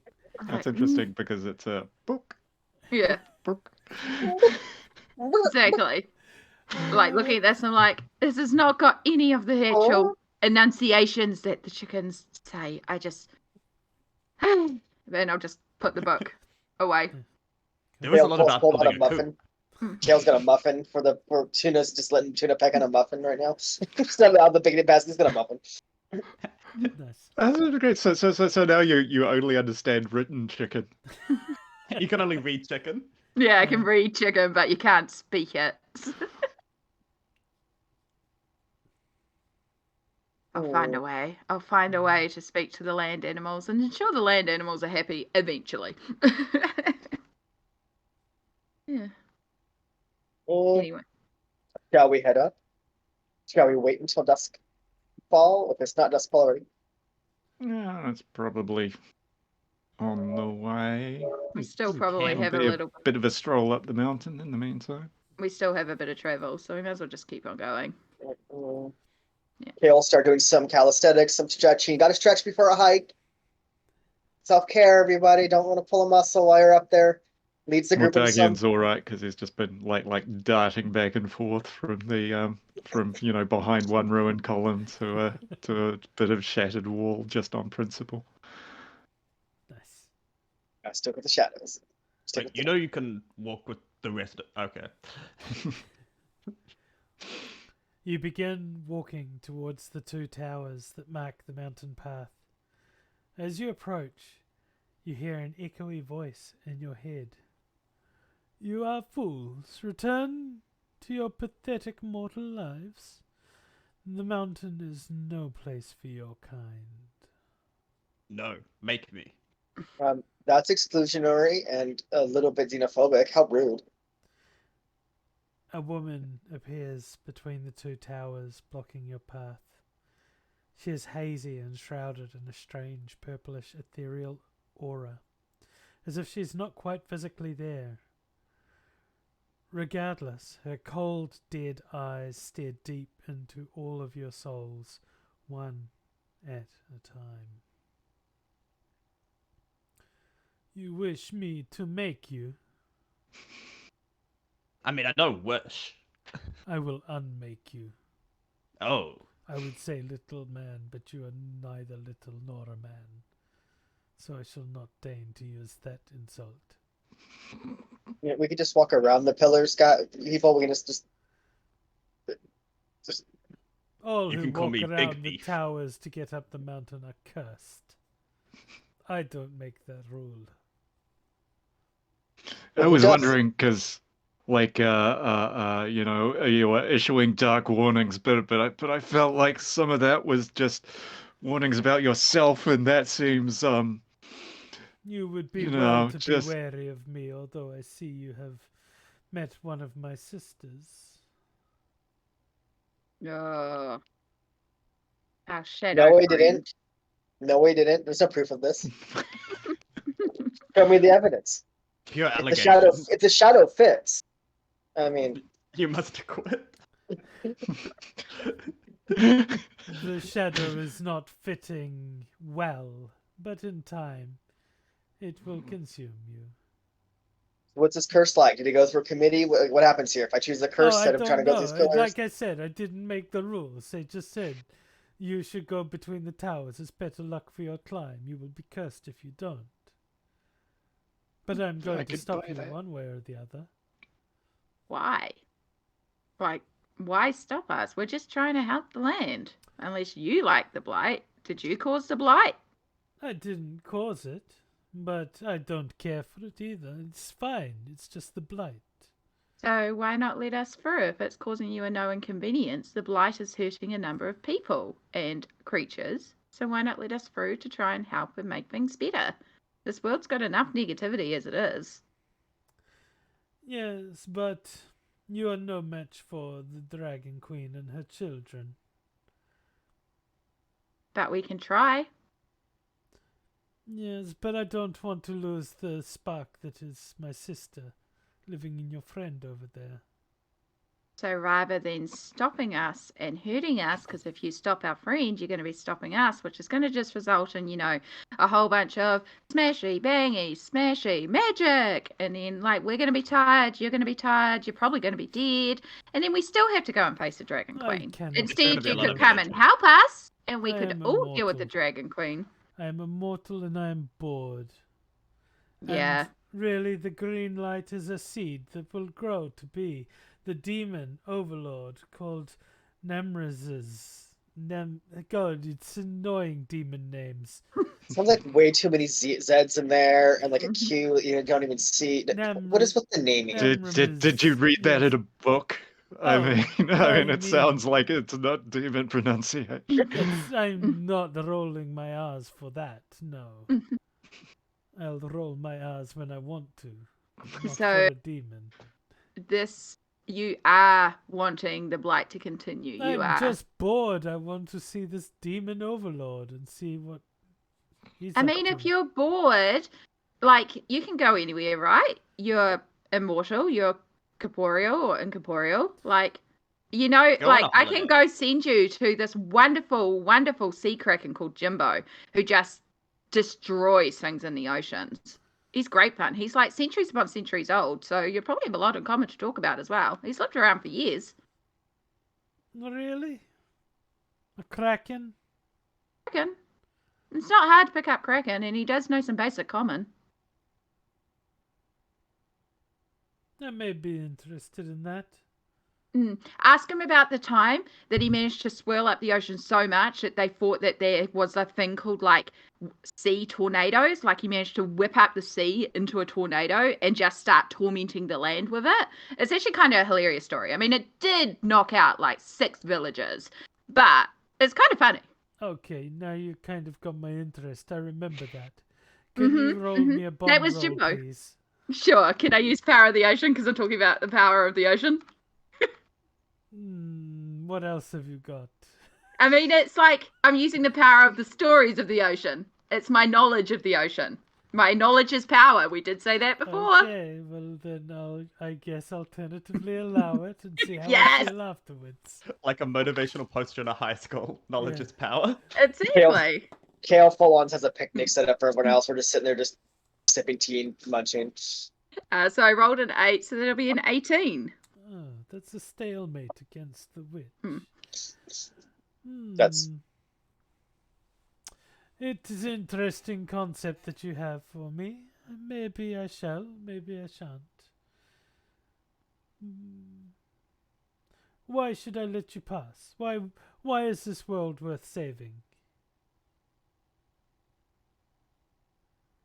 I've They have seen good it like tea. this for years, decades, centuries. Because it's always worth saving. Even when they don't understand you. Even when you're lost in a place that you don't understand. There's still something to save. There's still something to hold on to, whether that just be the simplest thing of a bit of light in the dark. It might be a chicken that you found on land. It could be some new friends that are showing you a world that you never thought you'd see. It could be the hope of changing your society and the people that is in there that have taught you to be one way, and you're learning that there's a whole other way out there. It could be just for the future. Okay. What are you, some kind of ambassador? I guess I am. Well, I mean, yeah, technically I am, but I guess I am. fine. I thought you might have nuances for me, ones that would tell me why someone would save it for. I mean, selfish I'm only like a decade old. Like Jimbo's the one with all the wisdom. I talk to him a lot. He's got really interesting stories, but I don't know. There's still a lot out there. Well, maybe I'll go see this Jimbo and see what he thinks. And if anything, well, I'm sure the two of you could pair up together. Like, you sound like you're quite good at blocking pathways, and we need some new red tape managers. I don't like bureaucracy. It's annoying. And, Yes, but what if you were doing it? No, I don't like it. I don't feel good doing it. But that's just what you're doing right now. No, you're causing red tape, so we can't pass through. Like, you were literally blocking us. Yeah, it's not You're safe part of the for you. problem. I want you to be safe. You have my sister's spirit with you. I don't want her to go. It's odd how you stole her spirit like that. Nah, she wasn't using it. No, she was kind of just carrying on, going through the motions. She was very upset. She would do all sorts of things to try and fill that void, but she's still my sister and I love her. Well, if she was here, would you want her to carry on doing what she wanted and doing wild, exciting adventures and deeds that will be spoken of in history? If that was her thing. She would probably try and lure you into a corner and make you her slaves for 1d12 days. Yeah. Yeah. But hey, it's a powerful vibe. She's just like that.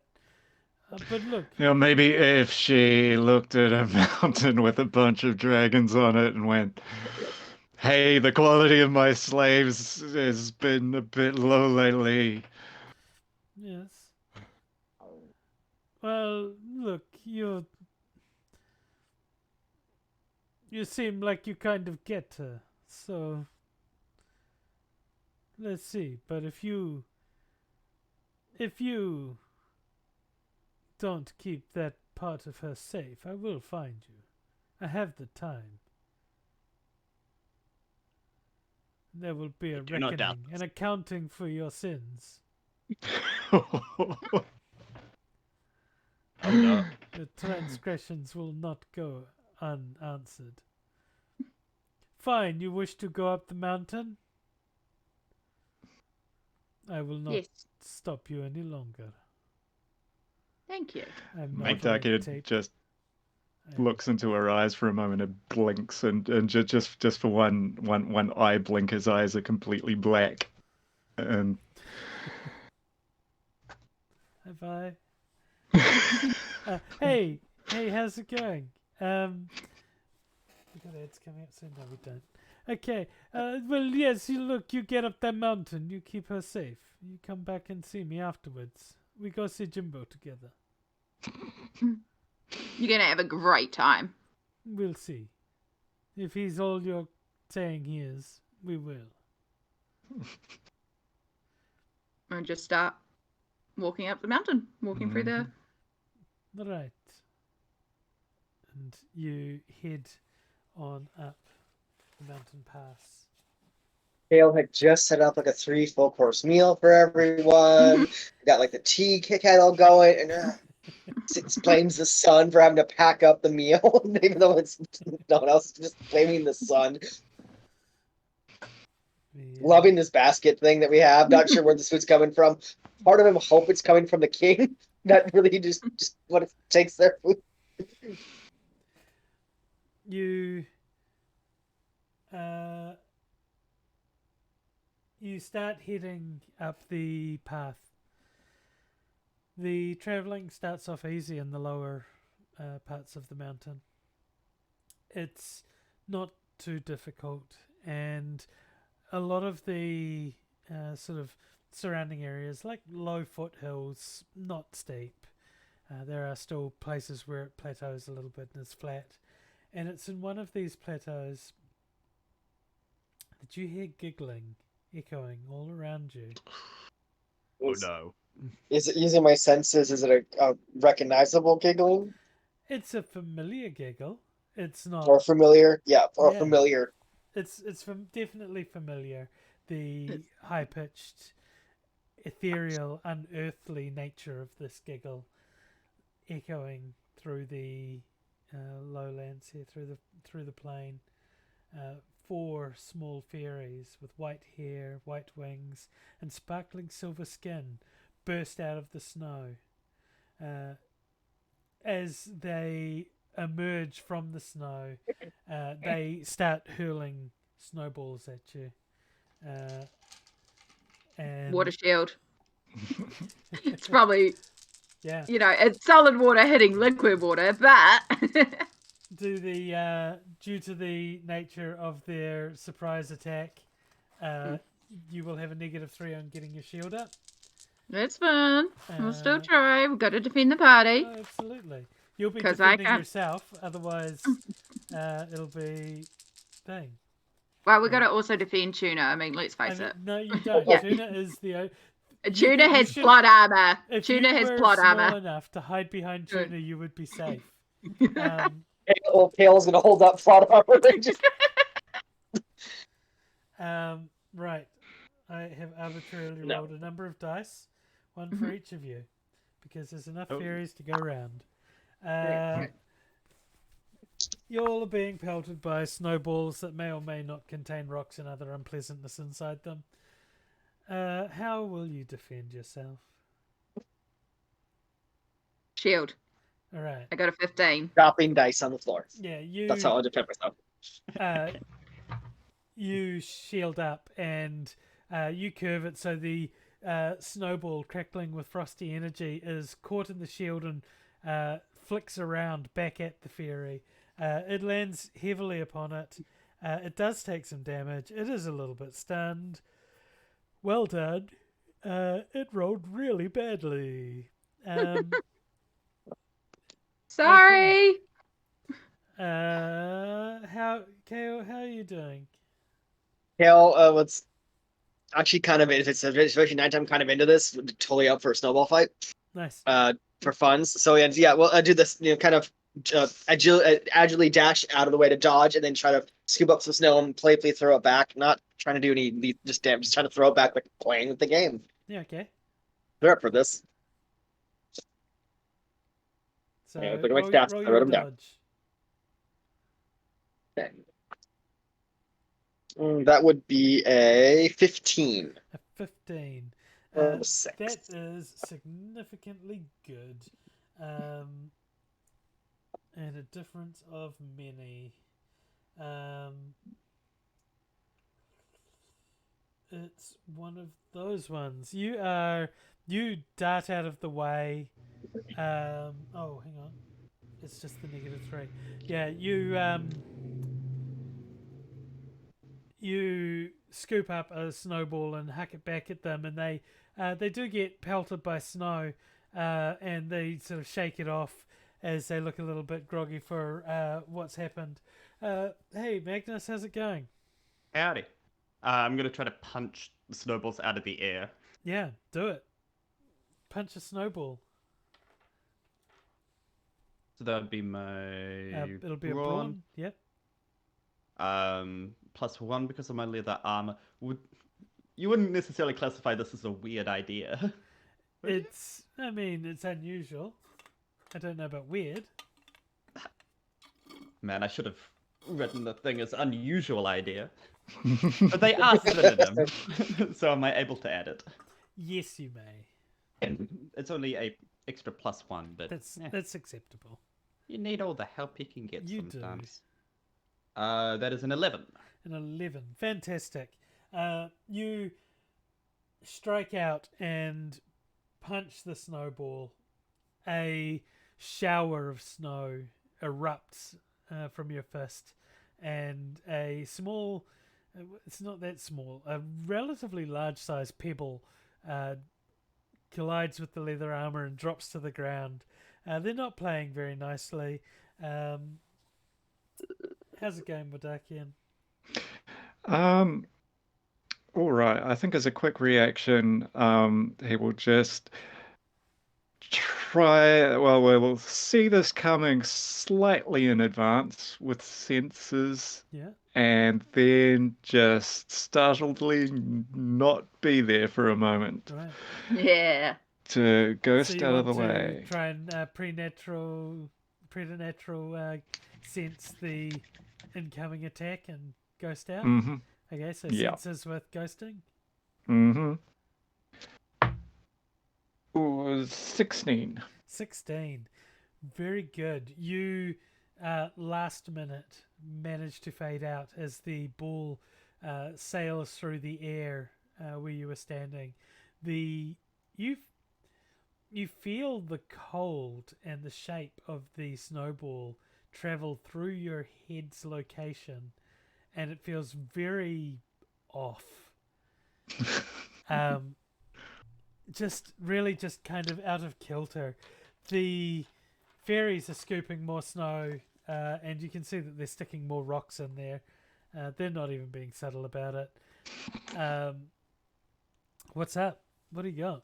What do you want to do? Snowball fight. Right. Bale's gonna use nimble fingers to gather a whole bunch up and just chuck them, start throwing snowballs at him. Just gonna do the overarm shoveling snowballs. Yeah, at just them, shoveling snowballs. A snowball fight. Love it.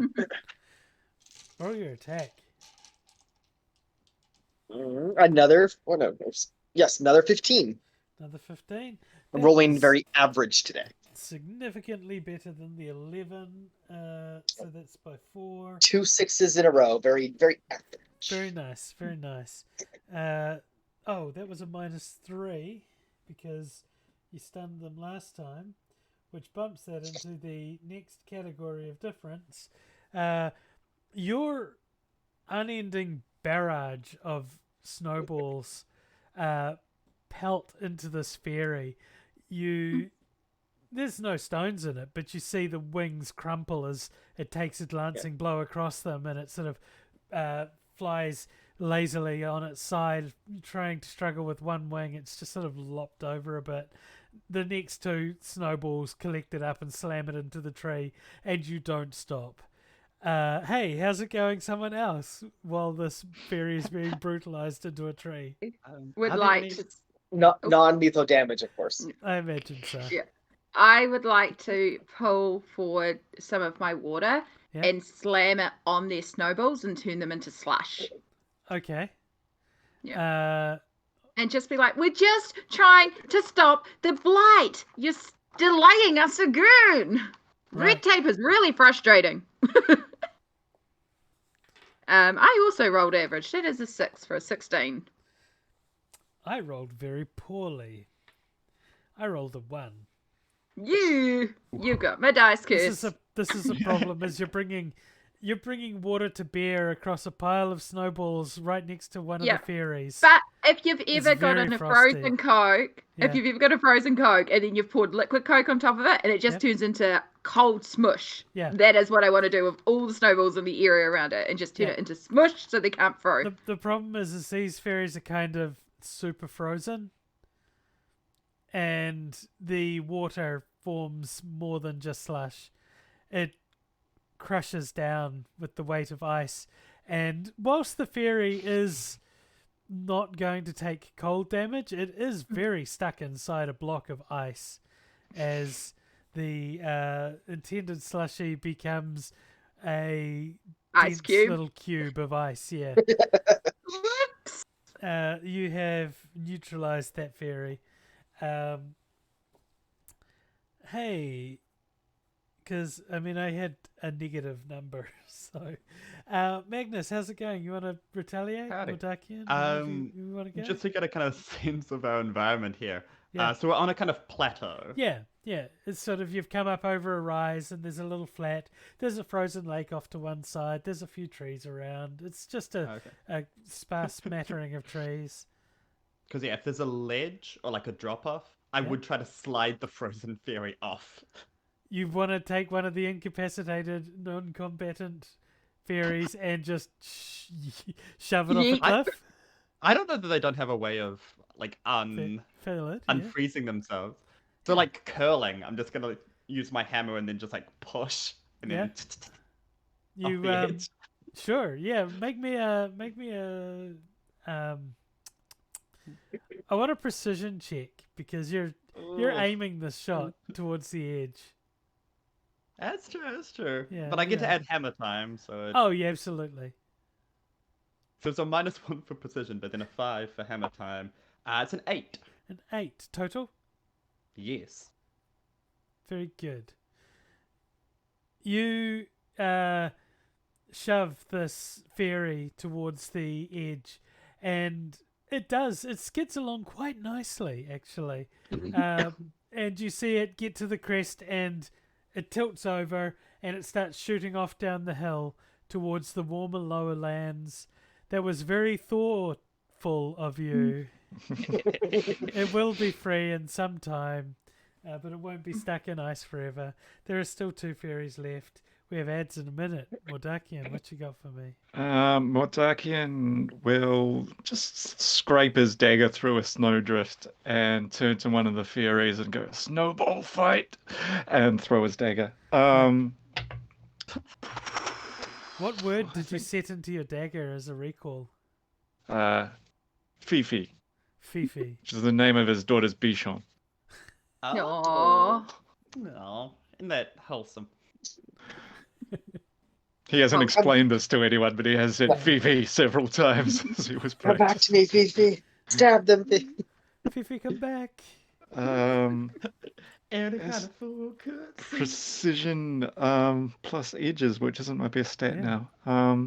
Plus 2, 5, 6, 8. 18, please. 18. Goodness grief. That's another one. Dice curse. The dice curse has been passed on. No, you can kill cleansing these fairies. ritual I don't works. mind. The fairy is smoked. Just a puff of snow and ice, and the laughter is no more. There's one more fairy. I didn't click snooze. Race the ad. Someone kill it, or chase it off. Can it not just run away, having seen 3 of its friends instantly taken care of? If it doesn't, I'm throwing my hammer at it. It runs away. Yeah. It's done with this. The remaining fairy, seeing it is definitely outmatched in a semi-friendly snowball match, darts off into the woods to recover and find its courage again. We're on a mission. Yeah. Hey. Kay will like to throw a snowball at the rest of the party members. Into ads. Everyone here, you should all, if you want, do a hydrate and a stretch. Take your meds if it's meds time. And don't forget to love yourself. We're going to take a short break. We're going to vamp a little bit. We're looking down the barrel of the final part of this adventure. Heck yeah. We're nearly there. I do appreciate the stretch breaks. I very much need them. No, well, we do need them. It's important for our health and for the health of everyone to have a moment to get a drink and stuff. Levi, the only profit they were getting was their sister, the Shadow Witch, has had her essence stolen and it now lives inside Mordakian. But Mordakian doesn't realize that that's probably going to be a problem later on in life. Because that witch lives rent-free inside him now.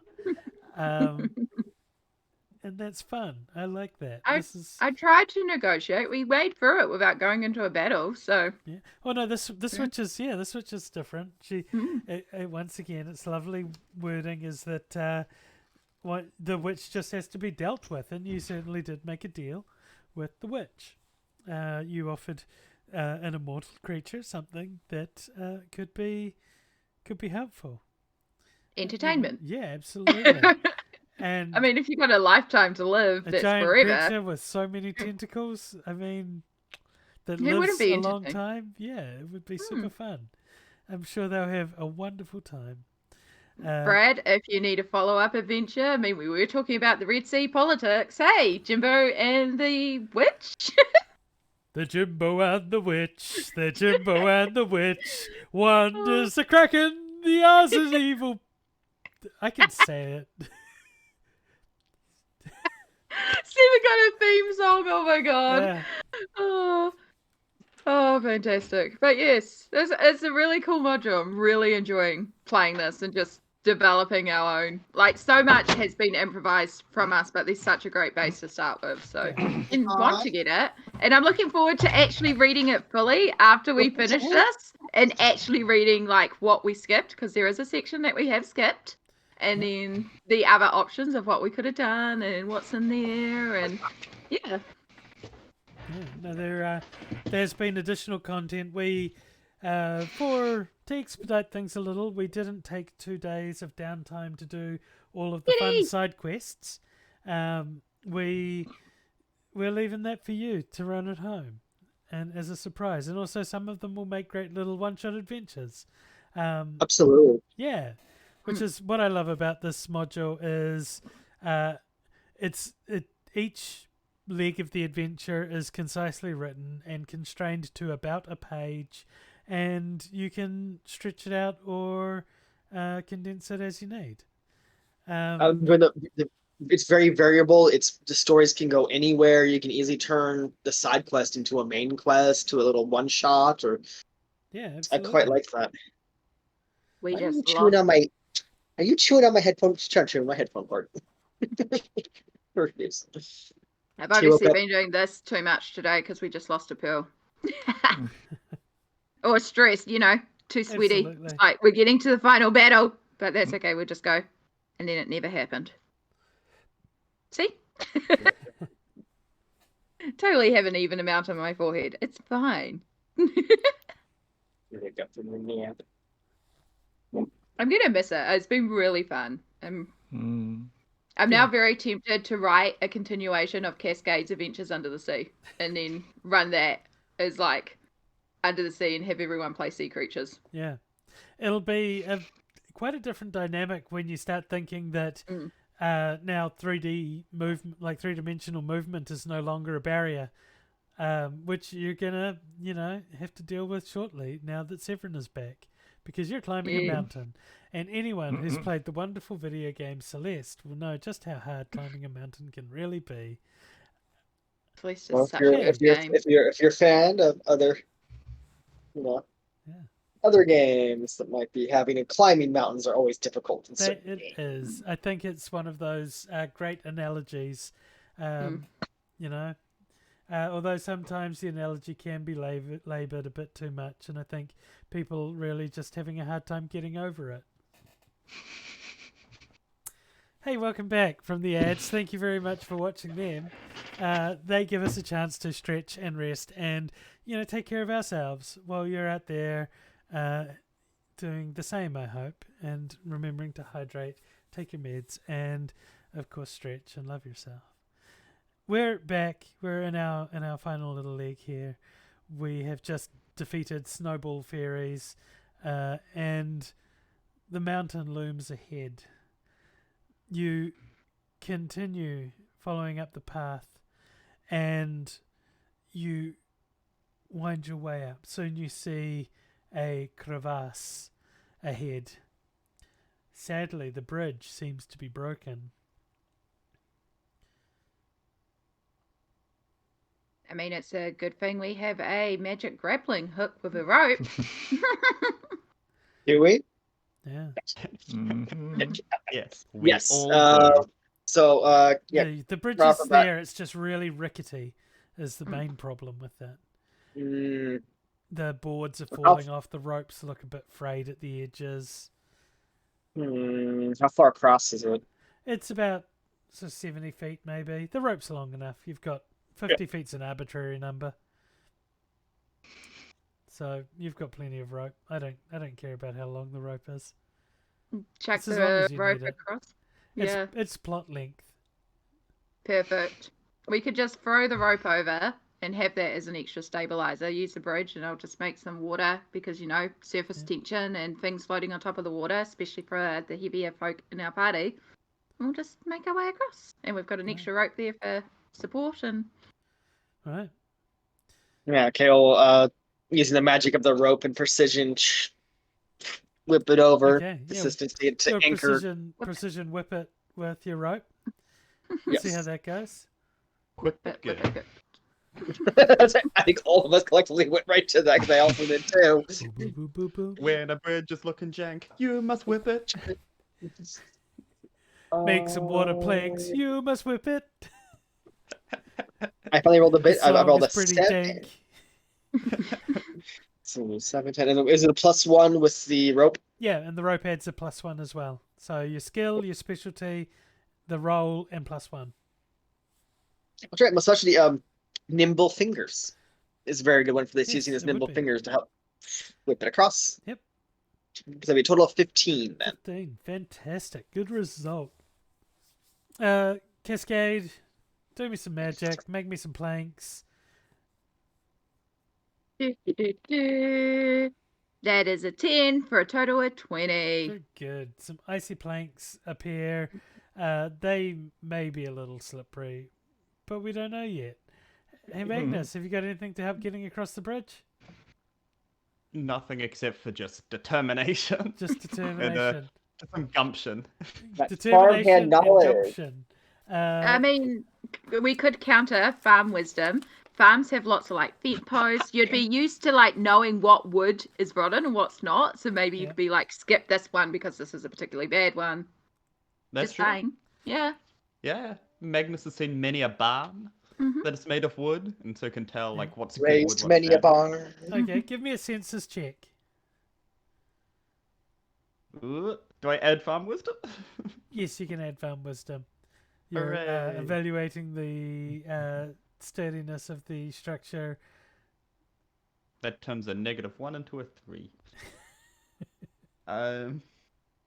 I rolled one of the weird dice. Oh, Jesus, that's a 12. So 15. Is it a weird Nice. dice because it's not a D12? It's a weird dice because it's one of the Witcher ones, and that's what a 20. Okay. That's what a 12 got looks it. like. Many had people to aren't check going that to it- like it, had to but this check is it what wasn't a peak 1. 12 perfection looks like. Mm-hmm.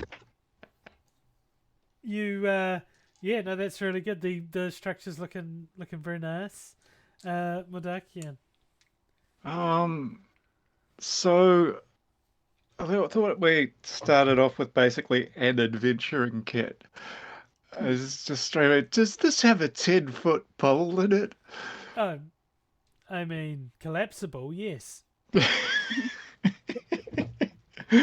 Yeah, so we're gonna like, pole. It yeah, clicks. It's not telescopic. It's more like a walking cane, okay. like a walking stick. Yeah, like it In folds out pole. and clicks in. We're just gonna Yeah. as we go on the remaining weak points, Yeah. we can just test it out. reinforce across those, Fantastic. just a pole's worth. Okay, give me. I get a census check out of you too. Okay, As your, sensors. Yep.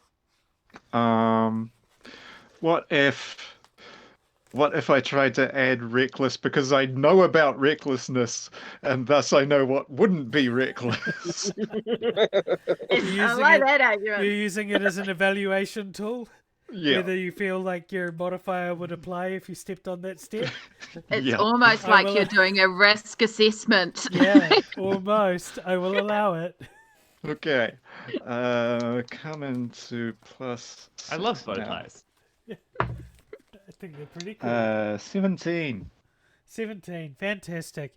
You'll have made a really sound structure to cross this chasm with, crevasse.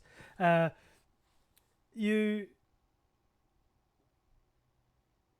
avoid what would be a very long fall and make it to the other side. The travel continues as you move inexorably towards the summit. Look at this teamwork. It's beautiful. Yeah, I know, right? Now you've got to teamwork your way up an almost sheer cliff. Can you believe the size of this cliff? It's almost sheer.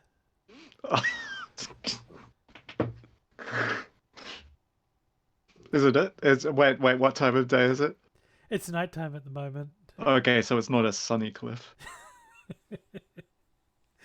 No, it's not. But it is It's just ice, rocks, and enchanted rope. Yeah. So I imagine Enchanted Rope is going to feature here once again. Mm-hmm. Please. Yeah. Oh, absolutely. I imagine so. So we all know strength is my really, really bad stat. Can I use the suctions on my tentacles to like also help me? So it's like I'm climbing, but I've also got my tentacles also. So it's like I've probably got like 12 things helping me get up the cliff. Yeah, I'm gonna need brawn or agility checks for you to climb this cliff. What's this? Oh, what's the surface like? Is it like what, just sheer rock all the way up? It's a variety of surface. It's rock and ice. There are little snowy ledges that you can walk some of the way up. You're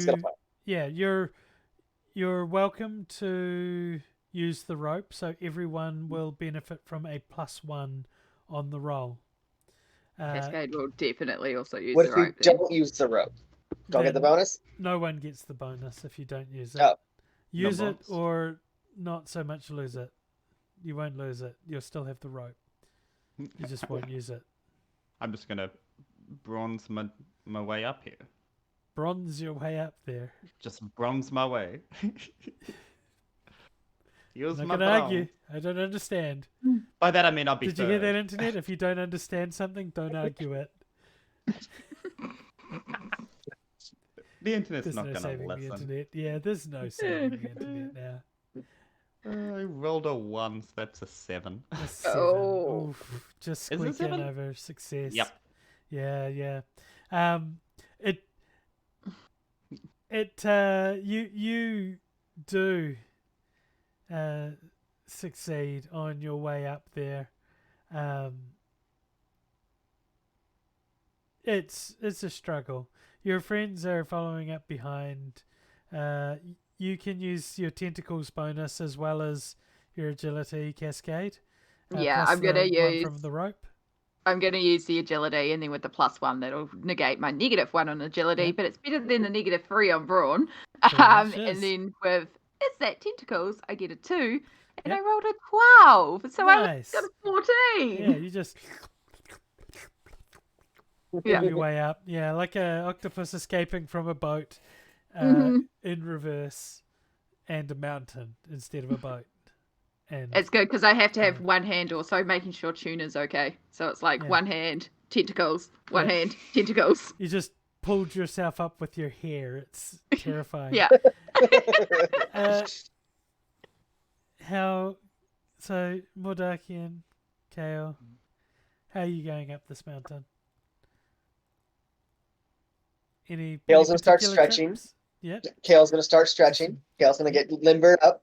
Kale sees opportunity for some fun anime antics. So Boing, boing, boing, boing, boing. no, because it's full on. Kale wants to run up this wall. Full on, like no, just run up this wall, anime style, glittery behind them. Just wants to try to run up this thing. Yeah, I mean, you did run up a tree before, so it makes sense. Absolutely. So Dasheen, very agile Dasheen, wants to run up this wall. Fantastic. 14. It's all right. 14. No, that's really quite good actually. And as Well- you sort of stretch and limber, you find the magic in the world that allows your anime skills to shine through.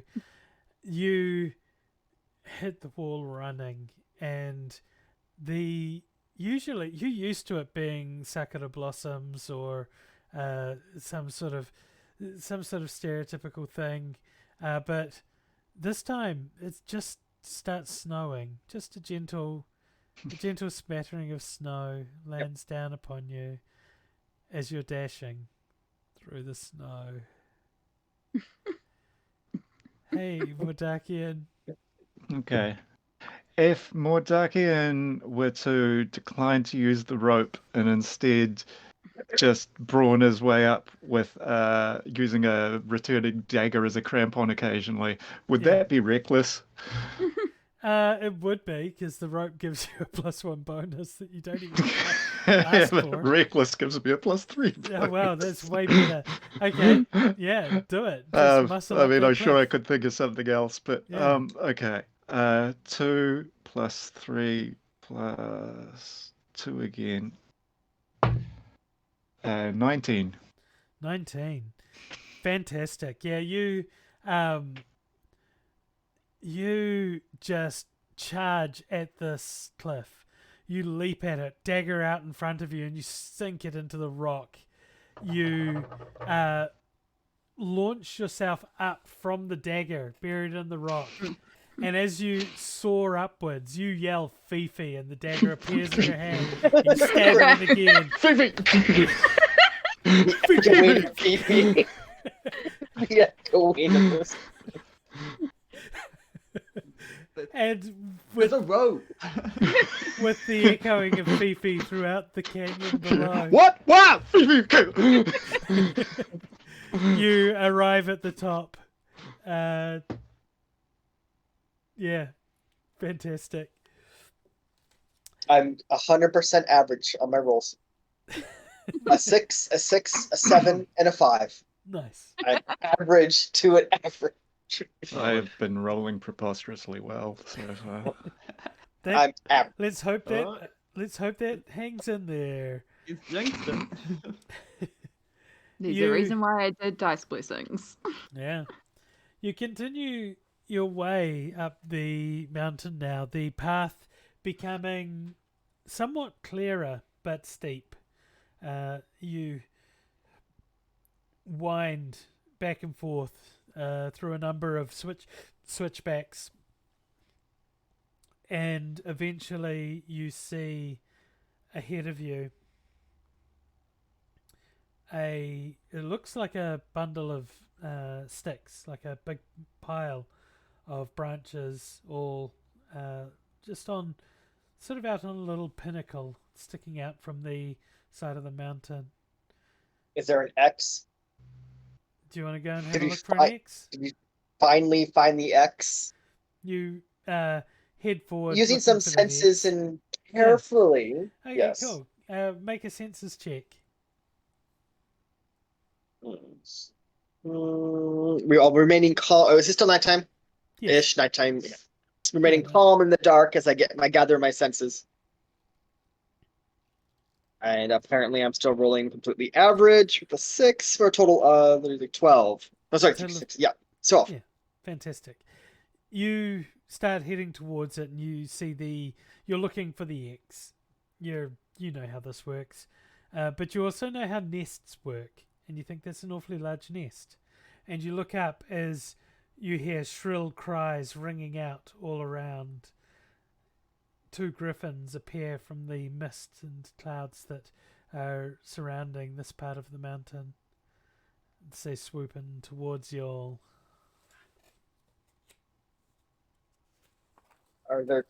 What's this? Are we surrounded by trees? What's this general Uh, surrounding? No, you're kind of out on the open on the side of a mountain. What's he got about? The footing is hazardous but not dangerous. You're not. You shouldn't fall too far. You'll fall down to a switchback, and that'd be about it. Okay. You're not sure what's up ahead. You're sort of in the cloud that surrounded the peak of the mountain hangs heavy here, and the visibility's okay close to the mountain, but once you get out a bit further, you can't see anything. Okay. Now Griffin's coming at us. Yep, draw my hammer. Yeah, absolutely.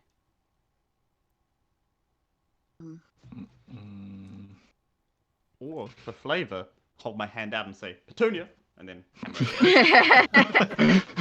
Just comes out of its Yeah. holster or whatever.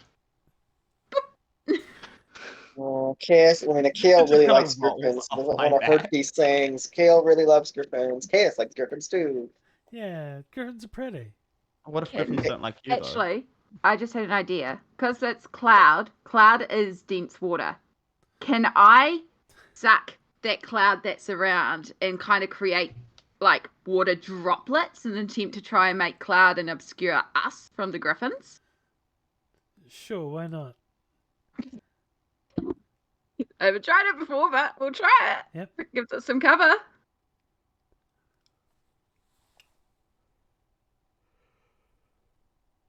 It's a 4. Bond again? Or No, this would be brains, because brains? You're trying to affect the world, not the griffins. Perfect. So that would give me an 8. Yep. It's not really power of the ocean, but I could maybe argue finding her feet, because she's finding ways to take water magic to land. Finding her feet, in that sense. Yes. Which would make it 9. It's not much, but it adds. It's not much. You pull the mist in and around you, and it does wrap and obscure you. But the beating of the griffin's wings as they approach billows at the mist and pushes it away. You can't. You're still not used to holding it together so well. Yeah. As they rolled significantly better on the dice before we even add anything. So I tried. you did. Magnus. One of them's swinging in at you. It's coming down. Those claws looking sharp. I'm gonna bring my Hey, hammer. batter, batter. Yeah. Oh, Fantastic. I could either sweat. No, I'm just gonna try to angle the claws away with my hammer like a. Nope. Yeah. Roll your thing. I got a 1 again. So did For I. a total of 13. Your one worked out to be a lot better than mine. That is, you deflect this thing right into the cliffside. It doesn't look happy. Good.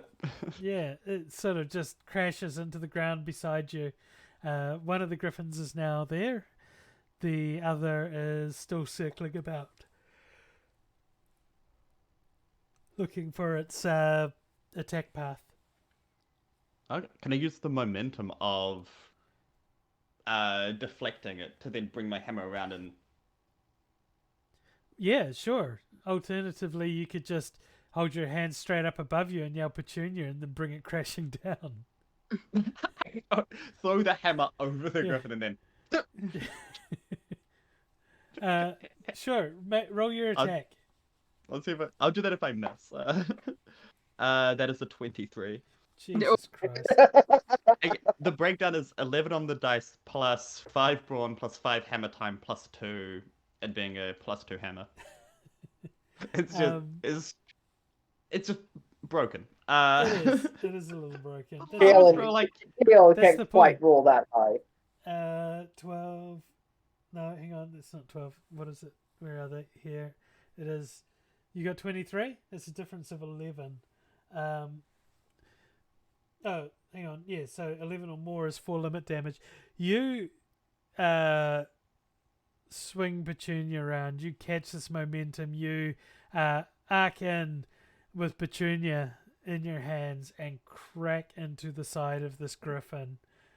It slams against the cliffside and slumps down, bested. I wonder if these creatures taste like chicken. At least half of them would, or should. I think I will eat that half.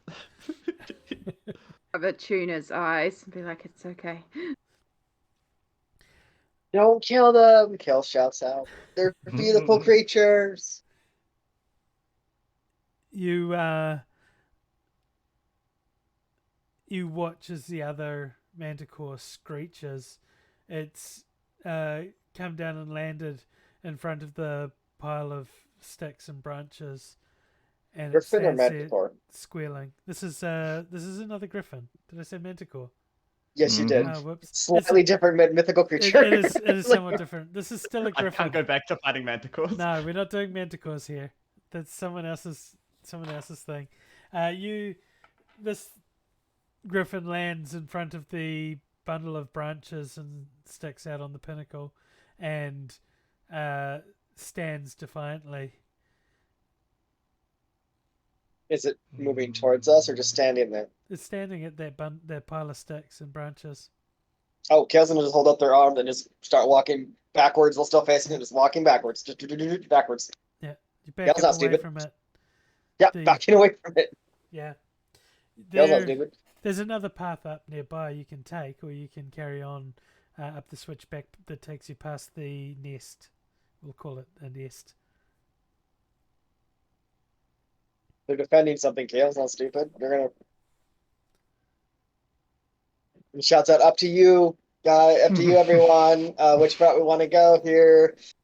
They might be defending something, or it might be a baby. Or we could find a partner for Tuna. Just saying." I mean, we have things to do, and this seems like another red tape distraction. If it gets us there safer and quicker, I say just take the path. They're just defending their home. We stumbled across them. Yeah. We found the X. We can go.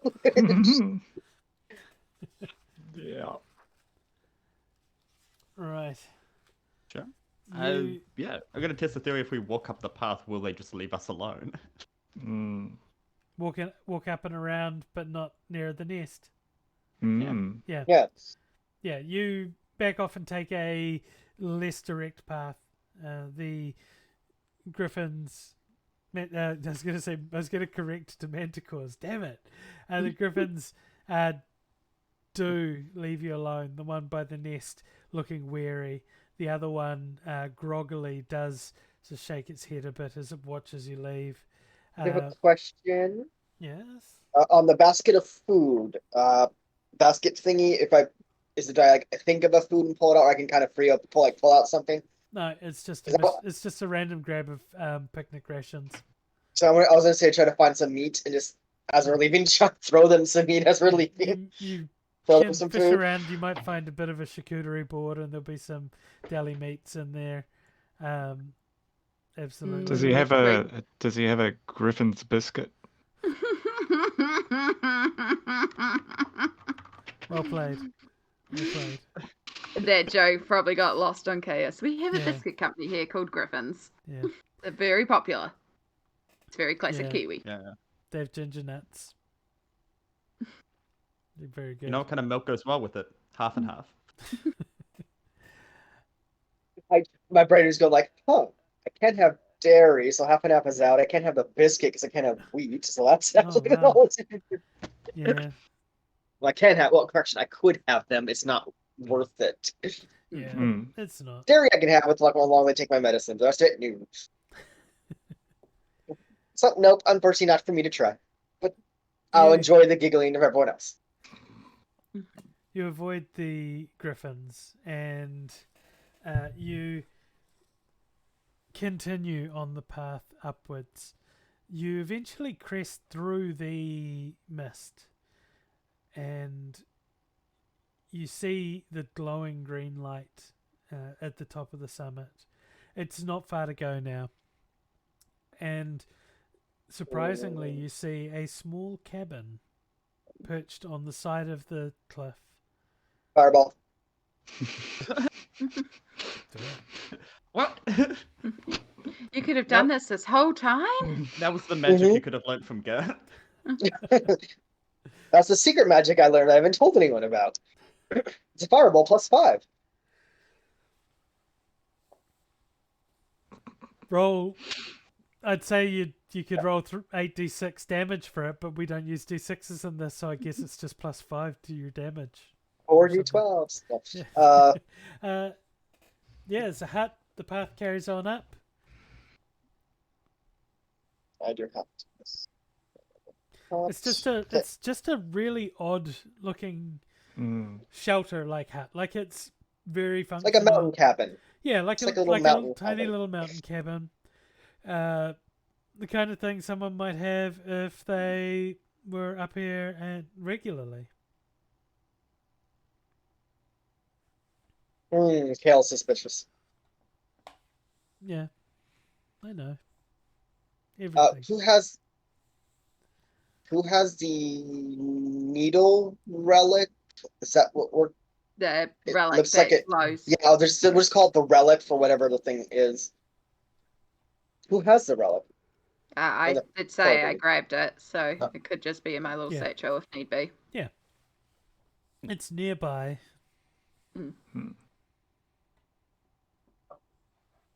Tina has it. Yep. He's just playing Safe. with it. Tuna's got it. Do we hear anything, see anything besides this like?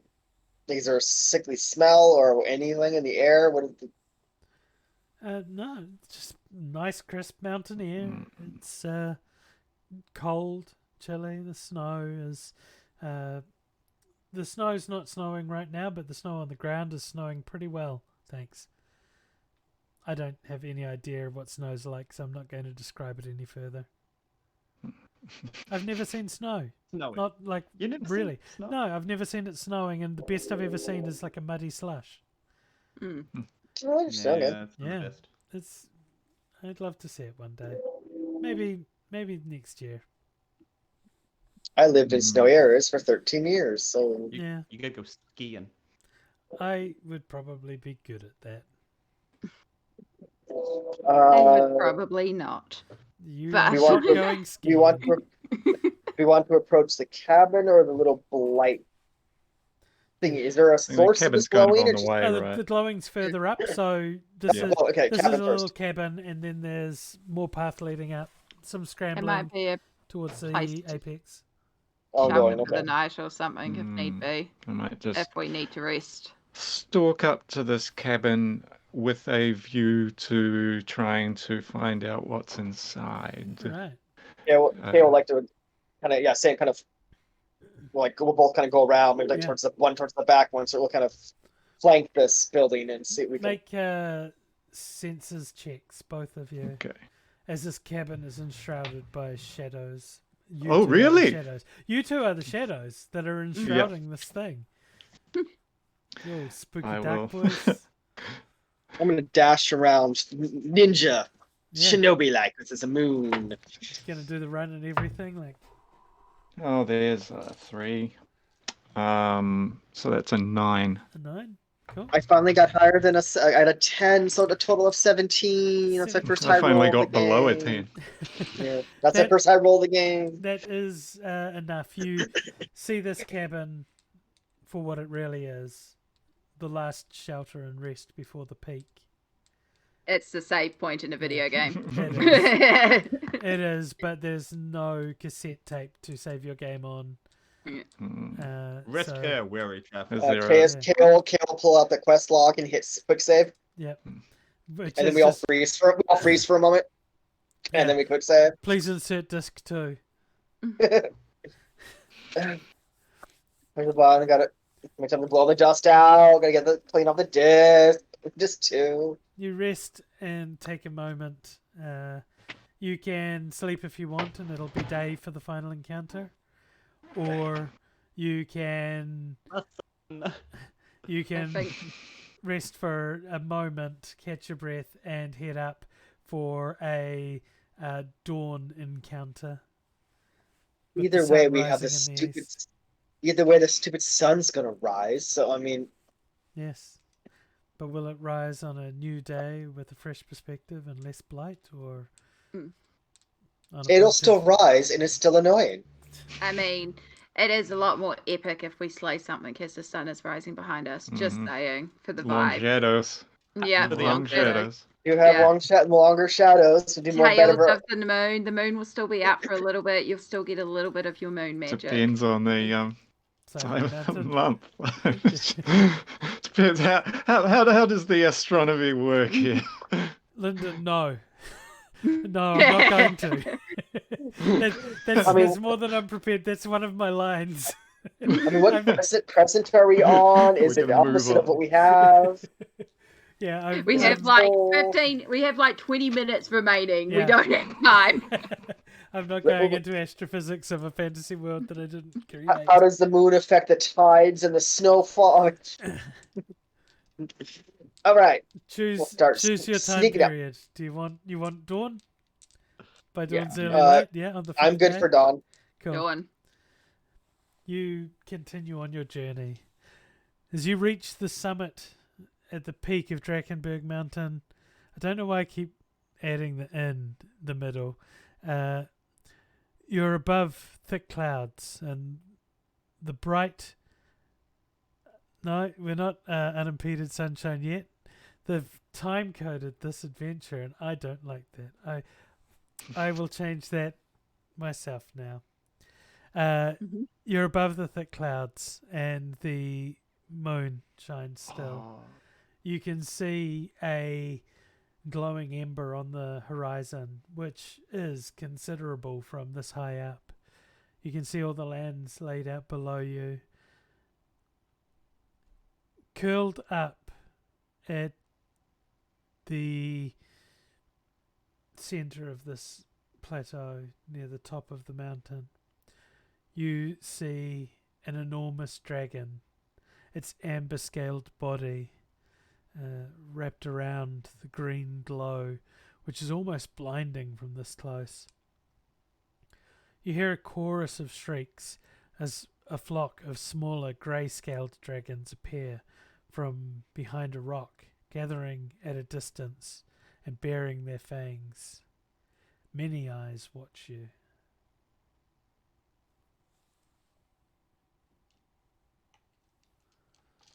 The And- dragon's head lifts up slowly towards you. So are they around like the glow of You're kind of in an that green arena. glow? The the main dragon is in the middle. Yeah. With the sort of wrapped around the green glow. Okay. So the source of the glowing is there. It is definitely the thing blocking your path from it. The other little grey dragons are around this plateau, this little summit. If you've ever visited, is it Parthenax at the top of the mountain in Skyrim? Yeah, it's kind of like that. If you think about that, not just pickaxes, just up there. Okay, I will quickly turn to the others in my party, put Tuna down very carefully at the side, back out of the way, and be like, I'm here to heal. I'm here to help. I'll hold on to the relic. You do your stabbies, your smashies. And the moment I can get in there, I'll get in there and drop it. And we'll end this thing. Okay. Sounds like a plan? Can we see what I'm just in this moment? Can we see what the actual glowing thing looks like from here?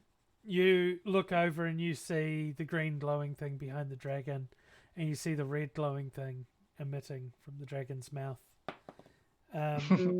Dodge. Yeah, you wanna. Dodge. Okay, so I'll tell already me how move you're it. dodging. Water As this shield. Dragon breathes fire out at you. Okay, roll your shield. I think there's nothing more appropriate for fire than a water shield. Immediately counterspell while the force goes up. We cast, use the dragon sphere. Oh wait, wrong end. Sorry, my fault. Wrong end. Yeah. 18. 18. Good to know. Dashing quickly out of the way. Yep. Dashing through the snow. Yes. On a two-footed. I can't think of the rhyme quick enough. Just dashing through the snow. Okay, So you will not be slain. A time to roll a 12. Yeah. For a total of 21. For 21. Fantastic. Nice. It was a great time to roll a 12, just saying. Hey, Severin, how's it going? How are you dodging out of the way of this fire? Hello. Do I have time to draw my hammer? Do you have time to say Petunia? I imagine like as I see Yeah. this thing charging up. Yeah, it's like, this is your snowbud. What is it? Yeah, Mm. yeah, snowbud. Snowbud is the right. Rosebud. Rosebud? This is your rosebud. So This is my sled. Yeah, it is. Yeah. Yeah, your sledgehammer. Hey. And then I'm gonna use it to push, and then just like whoop, out of the way. So you're gonna try and vault yourself out of the way. Fantastic. Give me that Don't dodge. vault. Is this count as a defensive roll? Yeah, this is a defensive roll. You're trying to get out of the way of Dragon's Fire. So. Oh, beautiful. Do I still have the +2? From the hammer. Yeah. I'll allow it. This is brawn hammer time, and then I thought the +2 might have been only for attacks, but No, if you'll allow it, you're slamming okay. into the ground to push yourself away. I rolled a fine. 1, That's but it's terrible. still 14. That's better, but it's still terrible. Hey, Modakian, how's it going? Hey, so I guess approximately once again, but different. See it coming and try to, because there will be a decent blast of flame, so I will try and like disincorporate just when it's about to, like, precisely is what I'm saying. Yeah. Okay. I lost that number again. 18. 18. Fantastic. Those are some really good rolls, which is really good for you because I rolled a 12 as well. And for Mordakian and Cascade, your magic is strong, but not quite strong enough. I need each of you to take 1 limit damage as you barely manage to escape from the flames. The water flashed boiling in your shield almost instantly, and you're pulling the snow up into the shield as it melts through it. Mordakian, you phase out, but you can feel that heat traveling through your body. You feel like your insides are being cooked as you drift back into the solid realm. You are steaming as all of the moisture is being evaporated out. That was right through me as well. Yeah, absolutely. I should have got a like Lord of the Rings wearing the ring filter for this webs. A difference of 5 or more.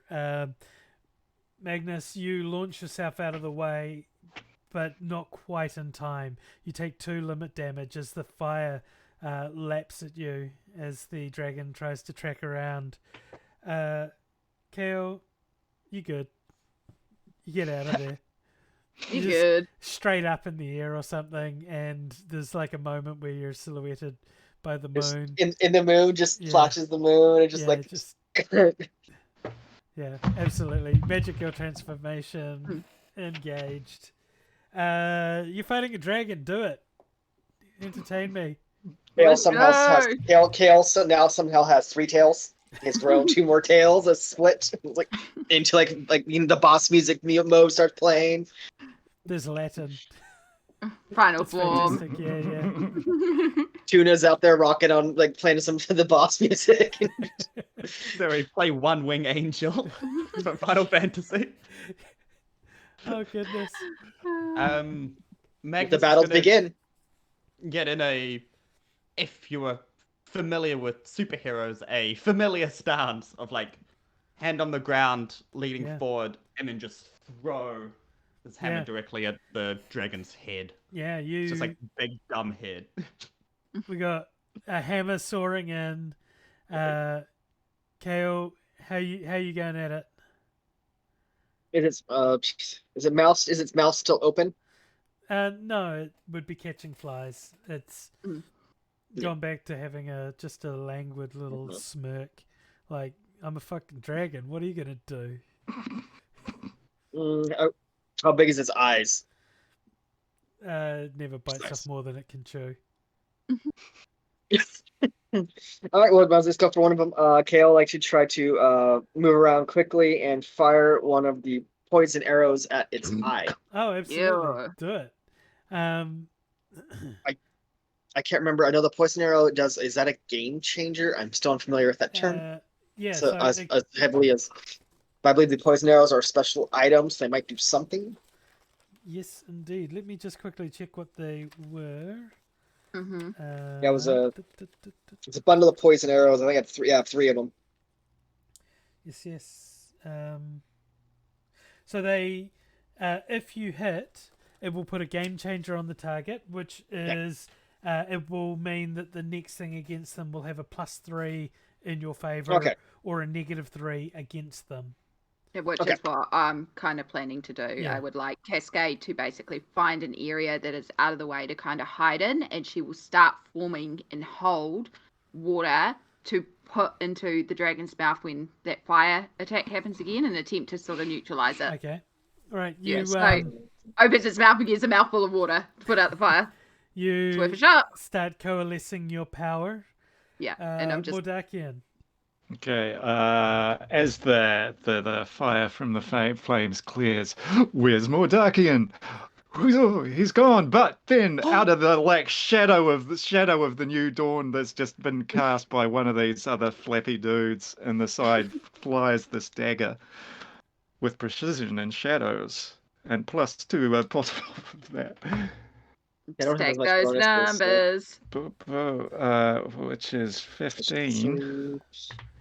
Yeah.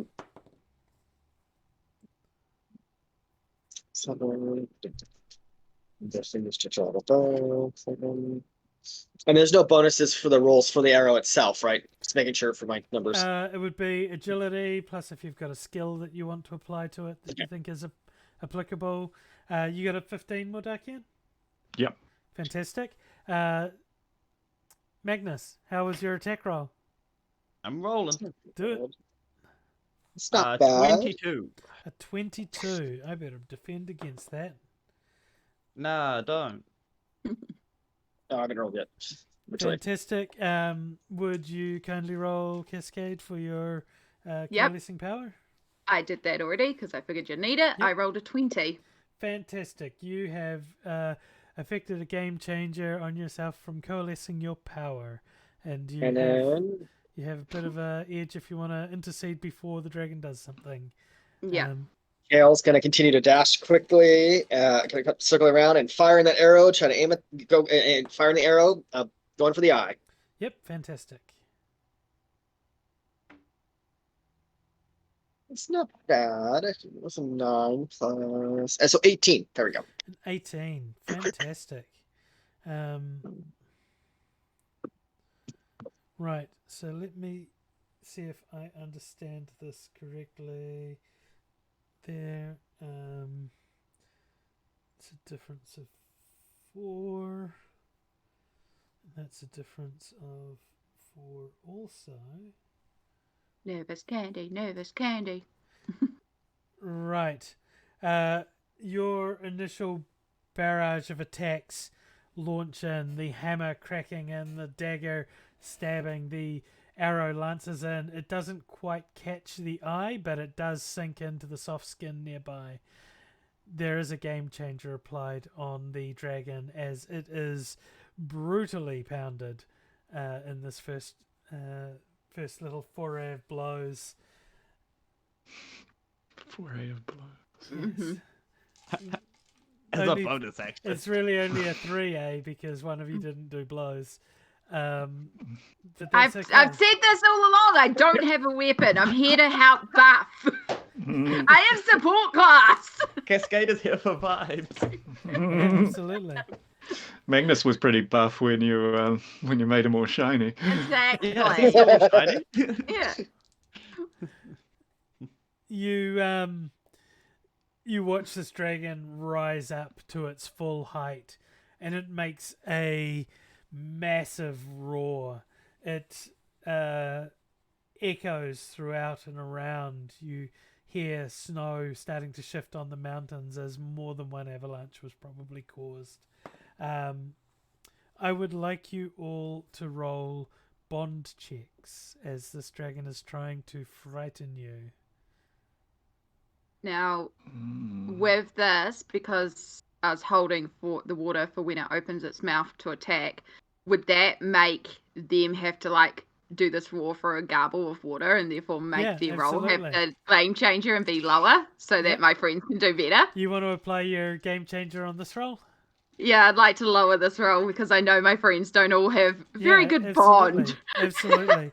The yeah. As the dragon goes to roar, it doesn't breathe fire, but the sound is deafening until it starts coming out gurgling a bit. The roar is muffled somewhat, the effects lessened, but you all still must make your bond roll.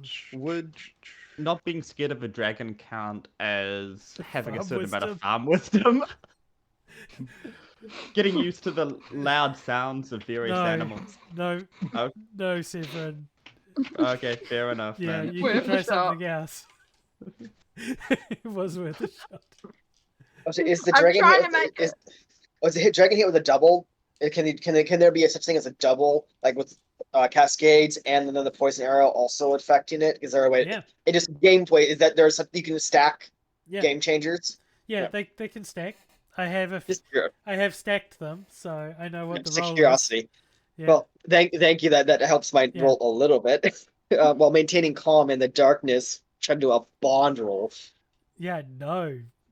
What kind of asshole GM would make you do a bond roll? It is my lowest stat. Same. Yeah, I'm aware it's two of the party's lowest stat, and I don't think the other even lowest stat. Yeah, exactly. I'm the only one with bond here, which is why I said I'd use it because I know y'all. I am useful. I swear. You're doing great. It might save I me. rolled a 17 on bond. I rolled a 12 and I get 5. You are not afraid of that dragon. I have heard Jimbo roar so many times. It's like, just calm down. Yeah. It's fine. You got a 7 there. Did you see? It was. Sure did, buddy. Yep. And how did you go, Mordakian? Okay, I've got to. Mordakian's just gonna listen and go like, try and scare me, which is reckless. Yeah.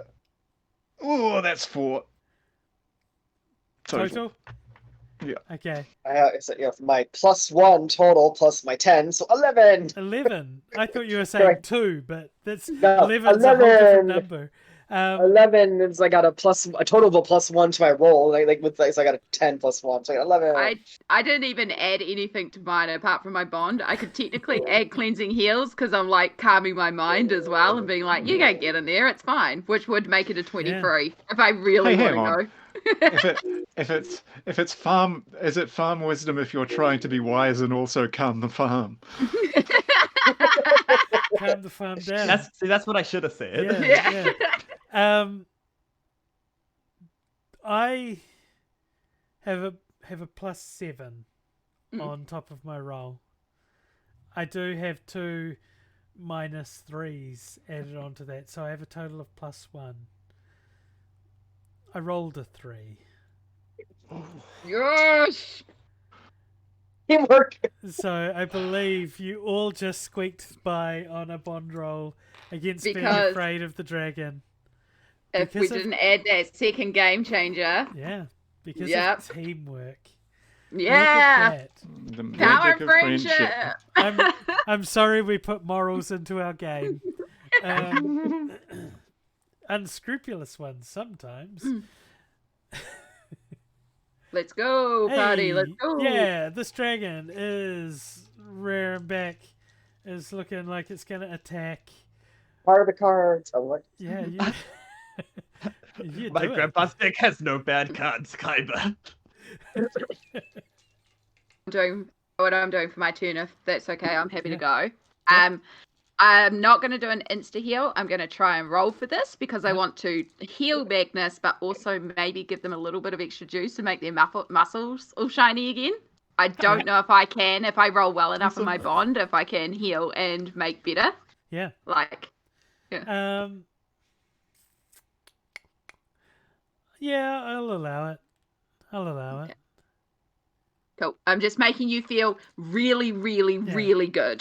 Yeah, it's gonna afflict as a game changer. Yeah. Yeah. Yeah, off the desk. That is a 10 plus 10, so that's Okay. 20. Yeah, you got a +3 game changer, Magnus, as you feel your wounds soothed, and you got to add the S on the beginning, otherwise it's just oothed, and that's not as nice. It's a very your burns oozed. Yeah. Hey, Sandwich.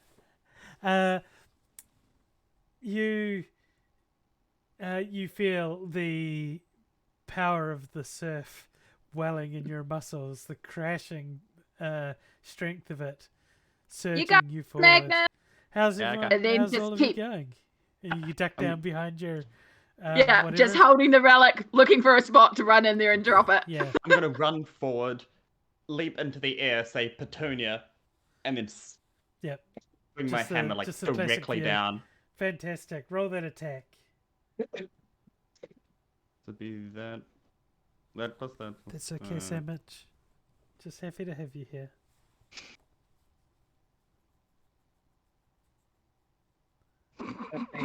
What did you roll? 26. 26. 11 plus 15. Yeah, The game's broken at high levels. we have hacked this game. We have hacked it. Hacked the All of stat. your points into brawn and using a hammer. So that's a Everything difference. looks like a nail. Yeah. That's a difference of 7, which is 3 more limit damage. This dragon's still going, Oh yeah. but you crash down. You can almost hear the distant ocean as your hammer blow lands upon this dragon. Smash. The max that Kale can roll for absolute would be a 22, and that's only if I use the grappling hook. It's Well, the only if plus someone- 1 bonus they have. If someone gave Unless I you get a game changer, game they changer. could be up to 25. And the max you get yeah. Teamwork. Mm. I was saying this before. Are sure you to try to bring in the relic? You want Kale to try to, because they're very quick Yeah. and dash quickly and movement. Or do you want to keep firing? 'Cause I still have 2 more arrows. We can keep on launching and try to distract it. I mean, if you can knock out its eyes, that's possibly a permanent game changer, so it's worth a shot. You got 2 more chances if you want to try it. It's a good plan. Ooh. Actually, Kale has an idea. Mhm. Yeah. Since I turn, are we defending or attacking? Attacking. Oh no, it's weird. So yeah, attacking. Kale's gonna try to do something very. I wish I don't have reckless. Yeah. Kale's going to try to, as they're dashing, affix one of the poison arrows to the grappling hook and fire the grappling hook with the intent of having it connect to the eye. Nice. Using the magic of the grappling hook that does help assisting grappling, but having a poison arrow attached to it too. Go. Attach into I'll allow it. Roll your attack. Mordakian, how are you getting involved? Mordakian is a little uncertain on his feet after that roar, but just turns to the drain and says, "You can't scare me. I was an accountant." And Fifi throws his dagger again. Fantastic. So I'm going to add accountancy to that. Yeah. Do it. Yes. Those numbers be it's scary. plus 9. Oh, 11. 11. Fantastic. Went out of my dice tray. Okay. So now I'm trying to be precise on mine for the. Yep. So I assume precision versus this time because I'm trying to be very precise in my. Fantastic. 8 plus 1. 17. 17. You say that so disappointingly, but Your it's high good. 20s. Your high Yeah. 20s. I keep thinking of this Pathfinder podcast that I listen to, and it's like, oh my god, I only rolled 26. What's gonna? You launch the arrow grappling hook combo out. The dragon sees your attack coming from the side of its eye, and it lifts its head out of the way slightly, and the arrow misses, soaring past. Your dagger, Mordakian, with an 11. So the difference was 2 in that case, so it's a stalemate. No penalty to you. Your dagger shoots out towards it. With an 11 total, the dragon has a difference of 8 on you. And you feel that surge of your accounting skills coming back. There's a little trickle of blood coming at you. A little bleeding nose. You take 1 point of limit damage, and you're at a -3 on your next roll. As the dragon avoids these last 2 attempts at attacks. It will be a reckoning. Yeah. Magnus, you're right in front of it. Yep. My lad. Hello. You're gonna take a big old bite at you.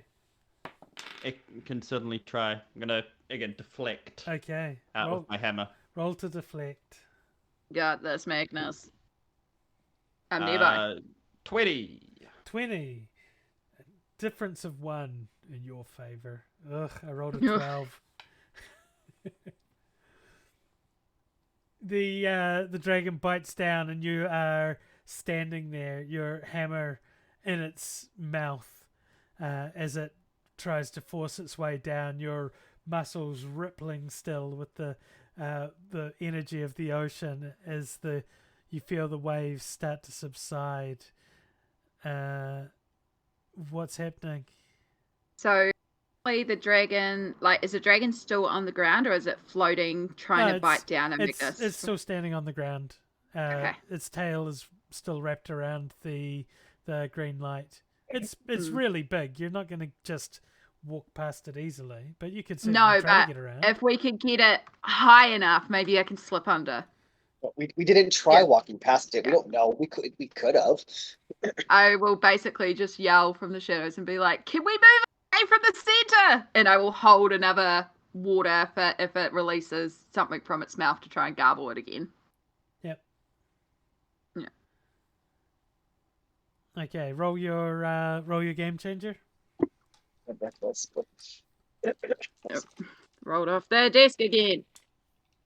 That is a 19. A 19?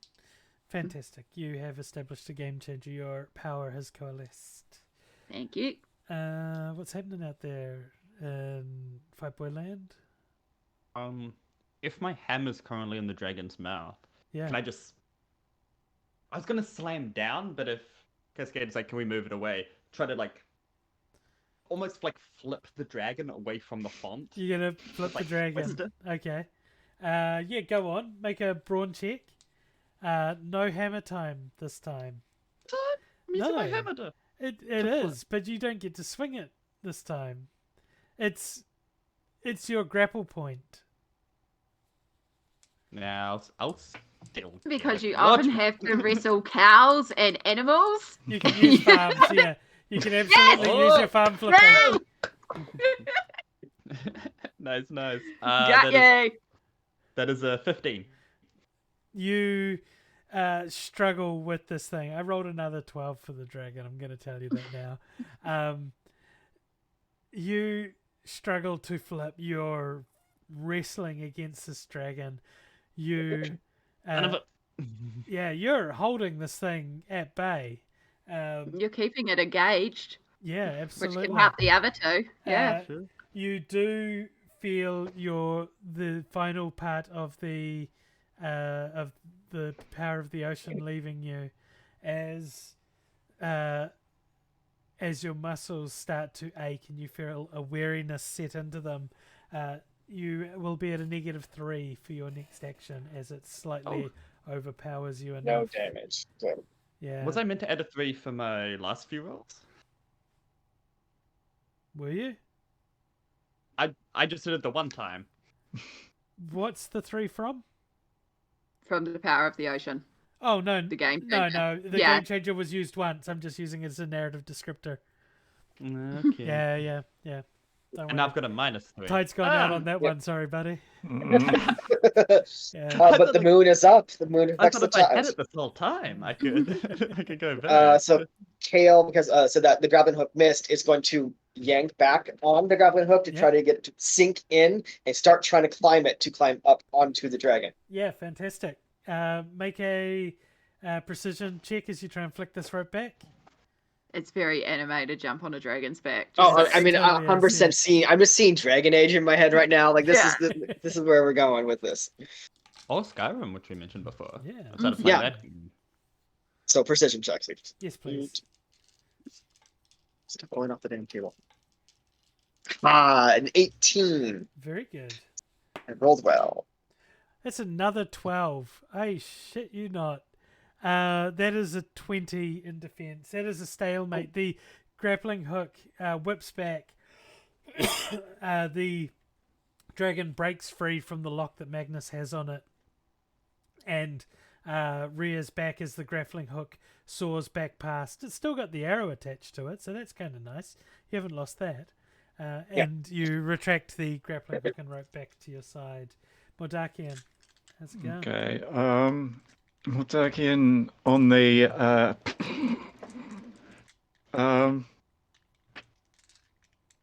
what's the worst that could happen? Let's find out. On the Oh no. on the sort of get it away thing is going to move further away, like sort of I guess towards the edges of the arena. what might be considered engagement range, and just try and draw attention to himself. Hey, scaly, useless dragon, over here. Got him. You're not amber, you're Zing. pale gold. um, Pirate scales. which is definitely reckless. Yep. Your scales aren't even at all, and your breath is totally fresh and not smelly. See, that's why you've got Bond. Yeah, for those absolutely scathing words. Which between, I mean, it's got to be Bond, doesn't it? So you're trying to Lure it away. lure it away. Okay, yeah, it is a bond roll. Mhm. Let's get a roll on that. So there we plus go. reckless, that comes to -2. Fantastic. Is that including the -3? Yeah, including the Cool. penalty. So it's actually a 9. I rolled a 1. The extreme. It is a 9 as well. So it is a stalemate. The dragon looks at you. It's momentarily distracted from Magnus, who stands right in front of it, hammer freed from its mouth. It sort of starts to stalk towards you before it remembers what it's doing. Magnus, All right. how you doing? This dragon's sort of just become distracted slightly from what it was doing, but not enough to pull it away. If it's distracted, do I hit it better? You can try, but Because my it's not my that mu- distracted. It was a stalemate. I'm not going to reward. I'm not going to reward mediocrity. Wow. But narratively, sorry. it is putting its head out a little bit, so it will look cool. spoken like all of my teachers. Do I want to have like a snack break if my muscles? I'm out of snoozes, and there's 4 minutes left before we have to run ads. You can go to the pencil, edit your schedule, and turn off auto ads Then if I you have want. to move the book. Yeah. Oh, and who has the time? I'm gonna just take a swing while the dragon looks distracted into its big belly. Yeah. Do it. Petunia! Finish the fight. To be a 12 minus 3 onto the roll, so a 9. That is 14. A 14. I have a +8 on my defense and rolled a 3. 3 over. That's 11. So Yeah. 3 As difference. this dragon snakes its head forward a bit and exposes itself a little too much. You pull your hammer back in and start wheeling in and crack into the side of it. The dragon looks back surprised a bit, takes another Remember step non-lethal forward, damage!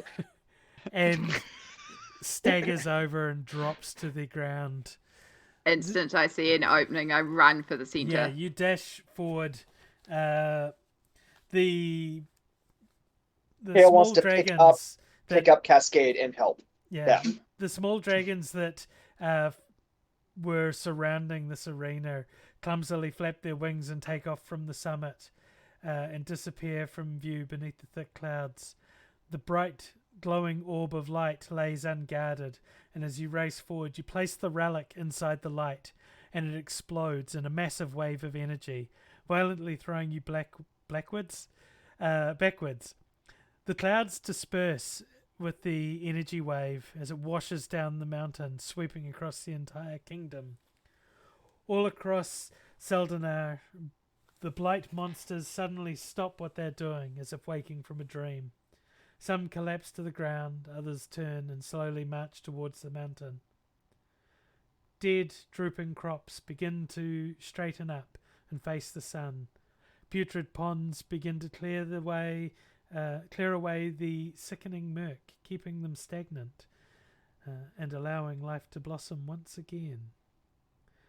For the first time in over a year, Seldenar has regained its hope, and you've defeated the blight and the dragon at the top of the mountain. Congratulations. You're officially heroes now. We still don't know what caused it back. The continuing ones, we don't know what caused the blight. I love the continuing cliffhanger questions that we for more future sessions or people want to run one shots. You know it was going to be a demon, so yeah. I am like a demon dragon. Yeah, I'm at this point encouraged to run an epilogue, and to ask you to discuss your feelings about how do you feel about saving the kingdom. Well, the stupid sun still rose, so yeah, no, right? A wash. We're gonna call it a wash. Just as the flash of light dissipated, the blight disappearing from the land, the sun started shining, and your hood just sort of crept up over your ears. Stupid sunroom and the stupid tree moment and the stupid saving the world, stupid world and the stupid just grumbling, just walks off grumbling to themselves about this, shuffling out.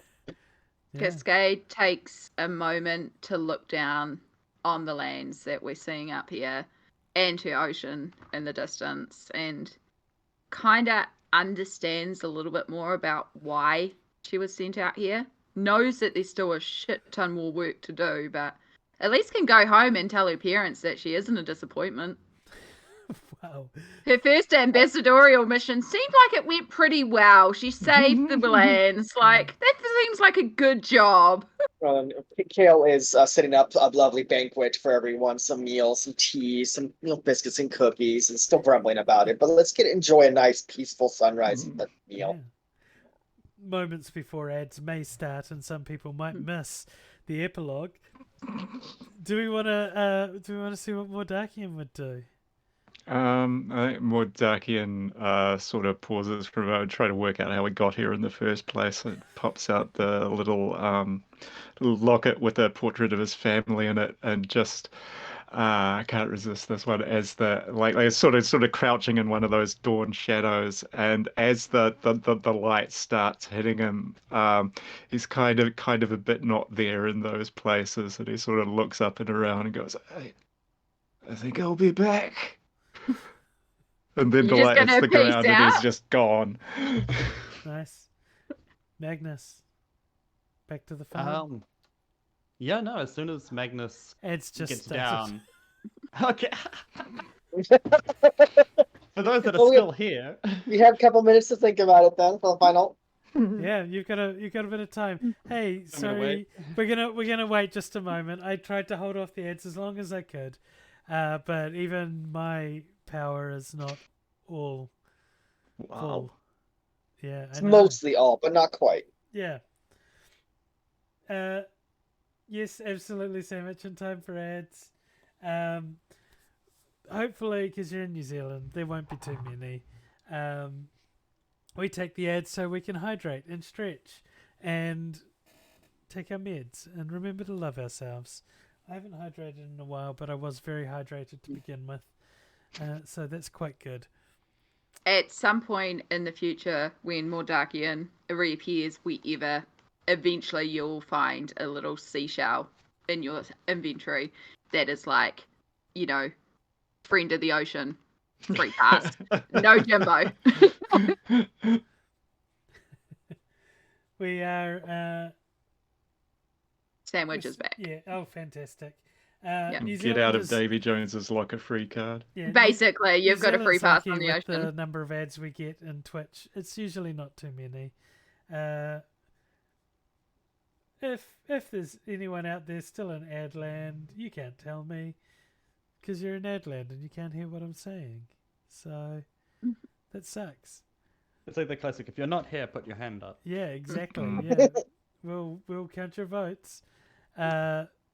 Regular viewers of the show will let us know, and then we can remember to just carry on. There's about a minute of ads left.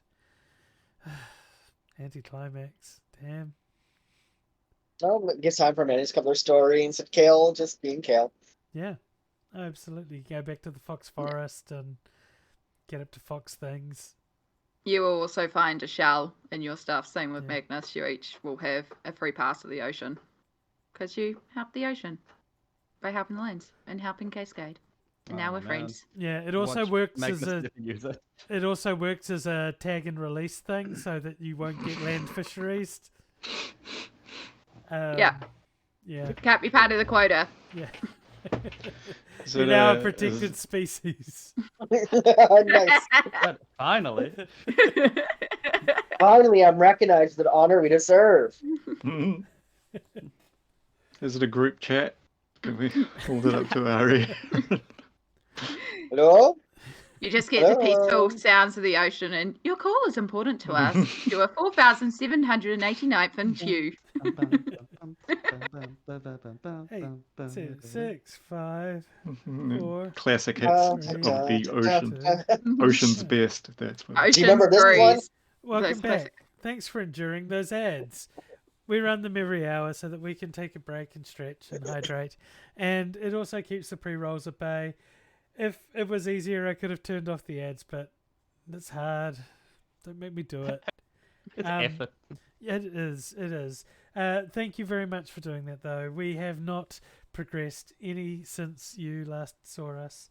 Mordakian just disappears into the ether. And Severin, what does Magnus do after this ordeal? He's going to trudge back down the mountain into the farmlands.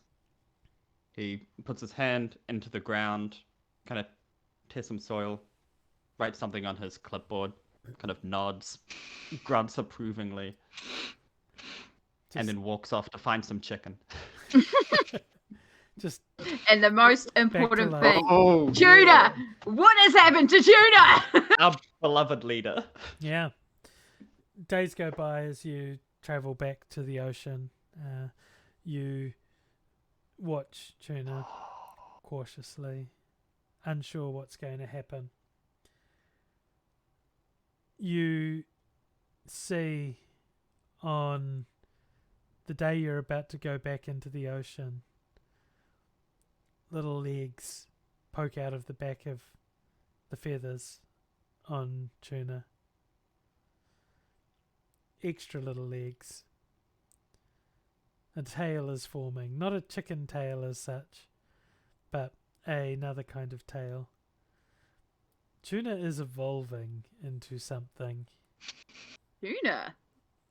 Yeah. It almost looks like a chicken griffin at first, but there's something not quite right with that analogy. Only time will tell what Tuna will become. Tuna, I have to leave you here. You can't breathe under the water. I know, Cascade.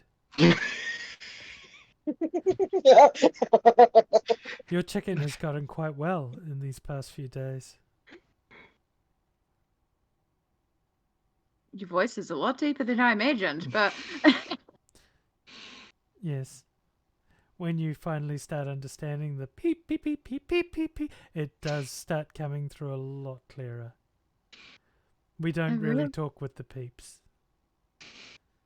it's just a facade to keep the land folk at bay, right? Yes.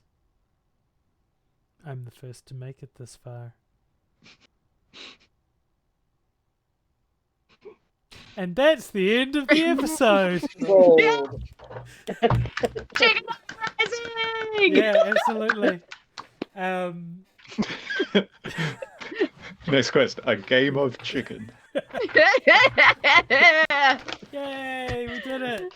We did Will it. the We played Colonel Swords and survive? Stuff.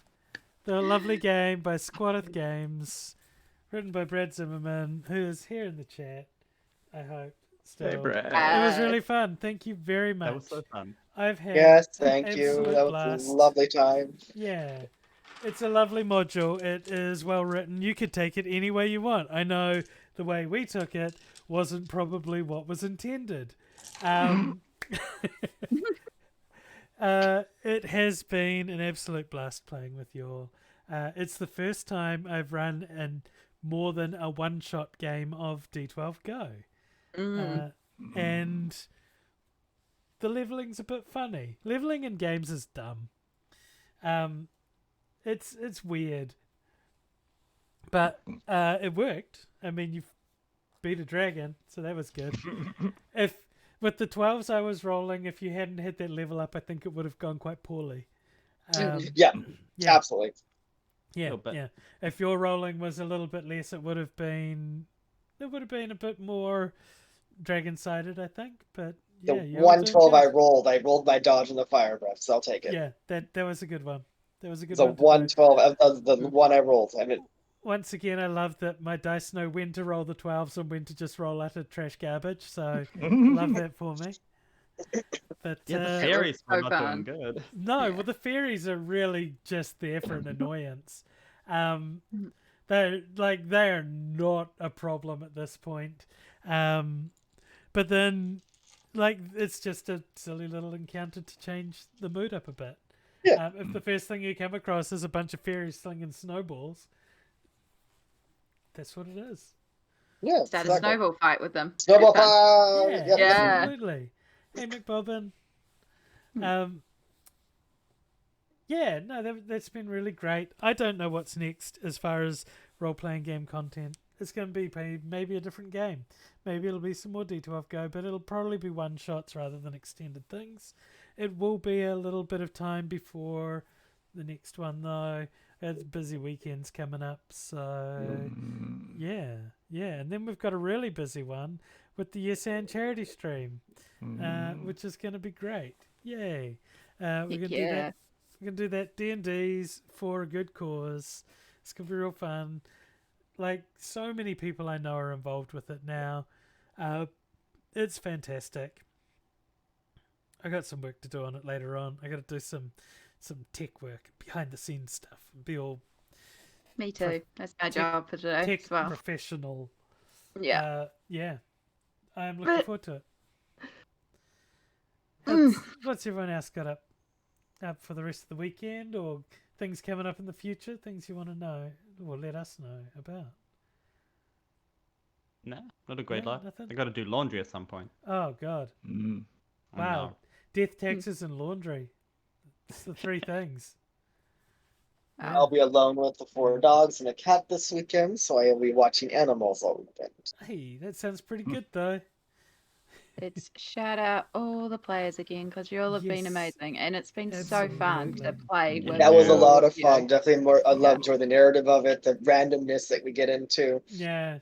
No, you've been. We got ourselves absolutely a mess. fantastic. Tuna coming out of the tuna. I mean, come on, no one expected tuna. I mean, I kind of now want to write my own D12 adventure of Under the Ocean, which you can do because the base game is so flexible. Yeah. You can do all this sort of stuff.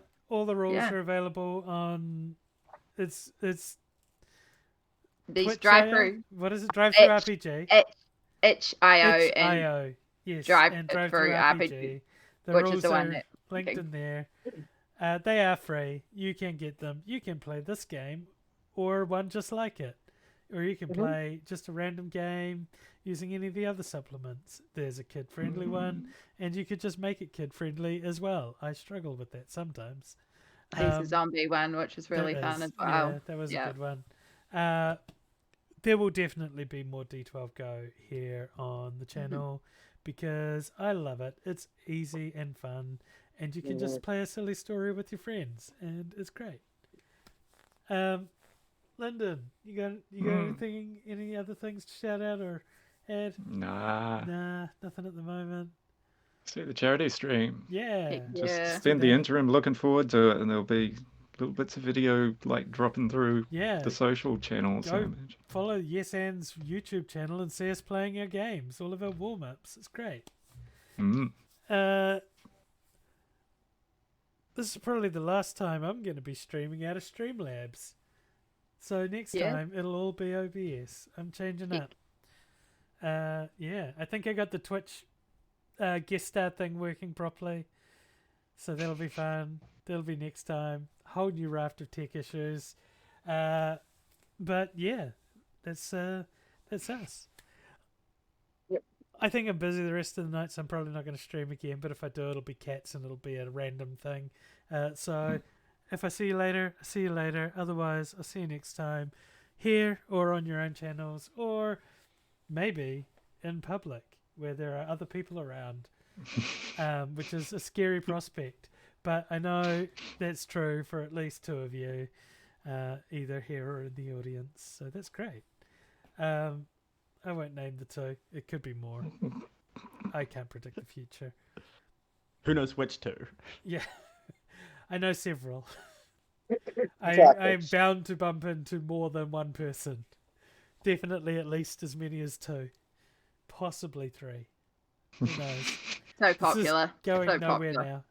No, you're just rambling at this point. Yeah. At some point in the future, you will run into between it's one 0 of those and things 3 where you don't want people. it to end, but it really has to. You will run into 12 people. Yeah. Now you get a 12. Yeah, absolutely. You'll run into D12 people. We're gonna get out of here. Thank you very much, everyone, for joining us. It's been an absolute delight, everybody. Yeah, it's been an absolute pleasure. Thank you So to much the fun. players and Samsara for running this, Brad as well for running it, letting us play test it. Just the everything. night for getting completely wrecked. Thank My you. dice Twice. for deciding that they're the most worst thing in the world, you know. Yeah. And everyone go eat some chicken. Go get some Purdy, if chicken, you're man. watching this, it's Roddy Chicken time. Yeah. Oh, fantastic. Yes. Okay, let's Alright. get out of here. I'm going to hit the end screen. We're going to get out of here. Go take care of yourself. Don't forget to hydrate and stretch. Take your meds. And most importantly, don't forget to love yourself. See you all later. Yeah. I got to Bye, find everybody. scenes. Get me out of here. Where's the ending screen? Oh my god.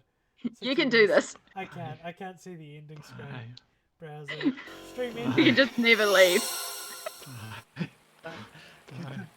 Bye. Bye. Bye. Bye. See you later. Bye.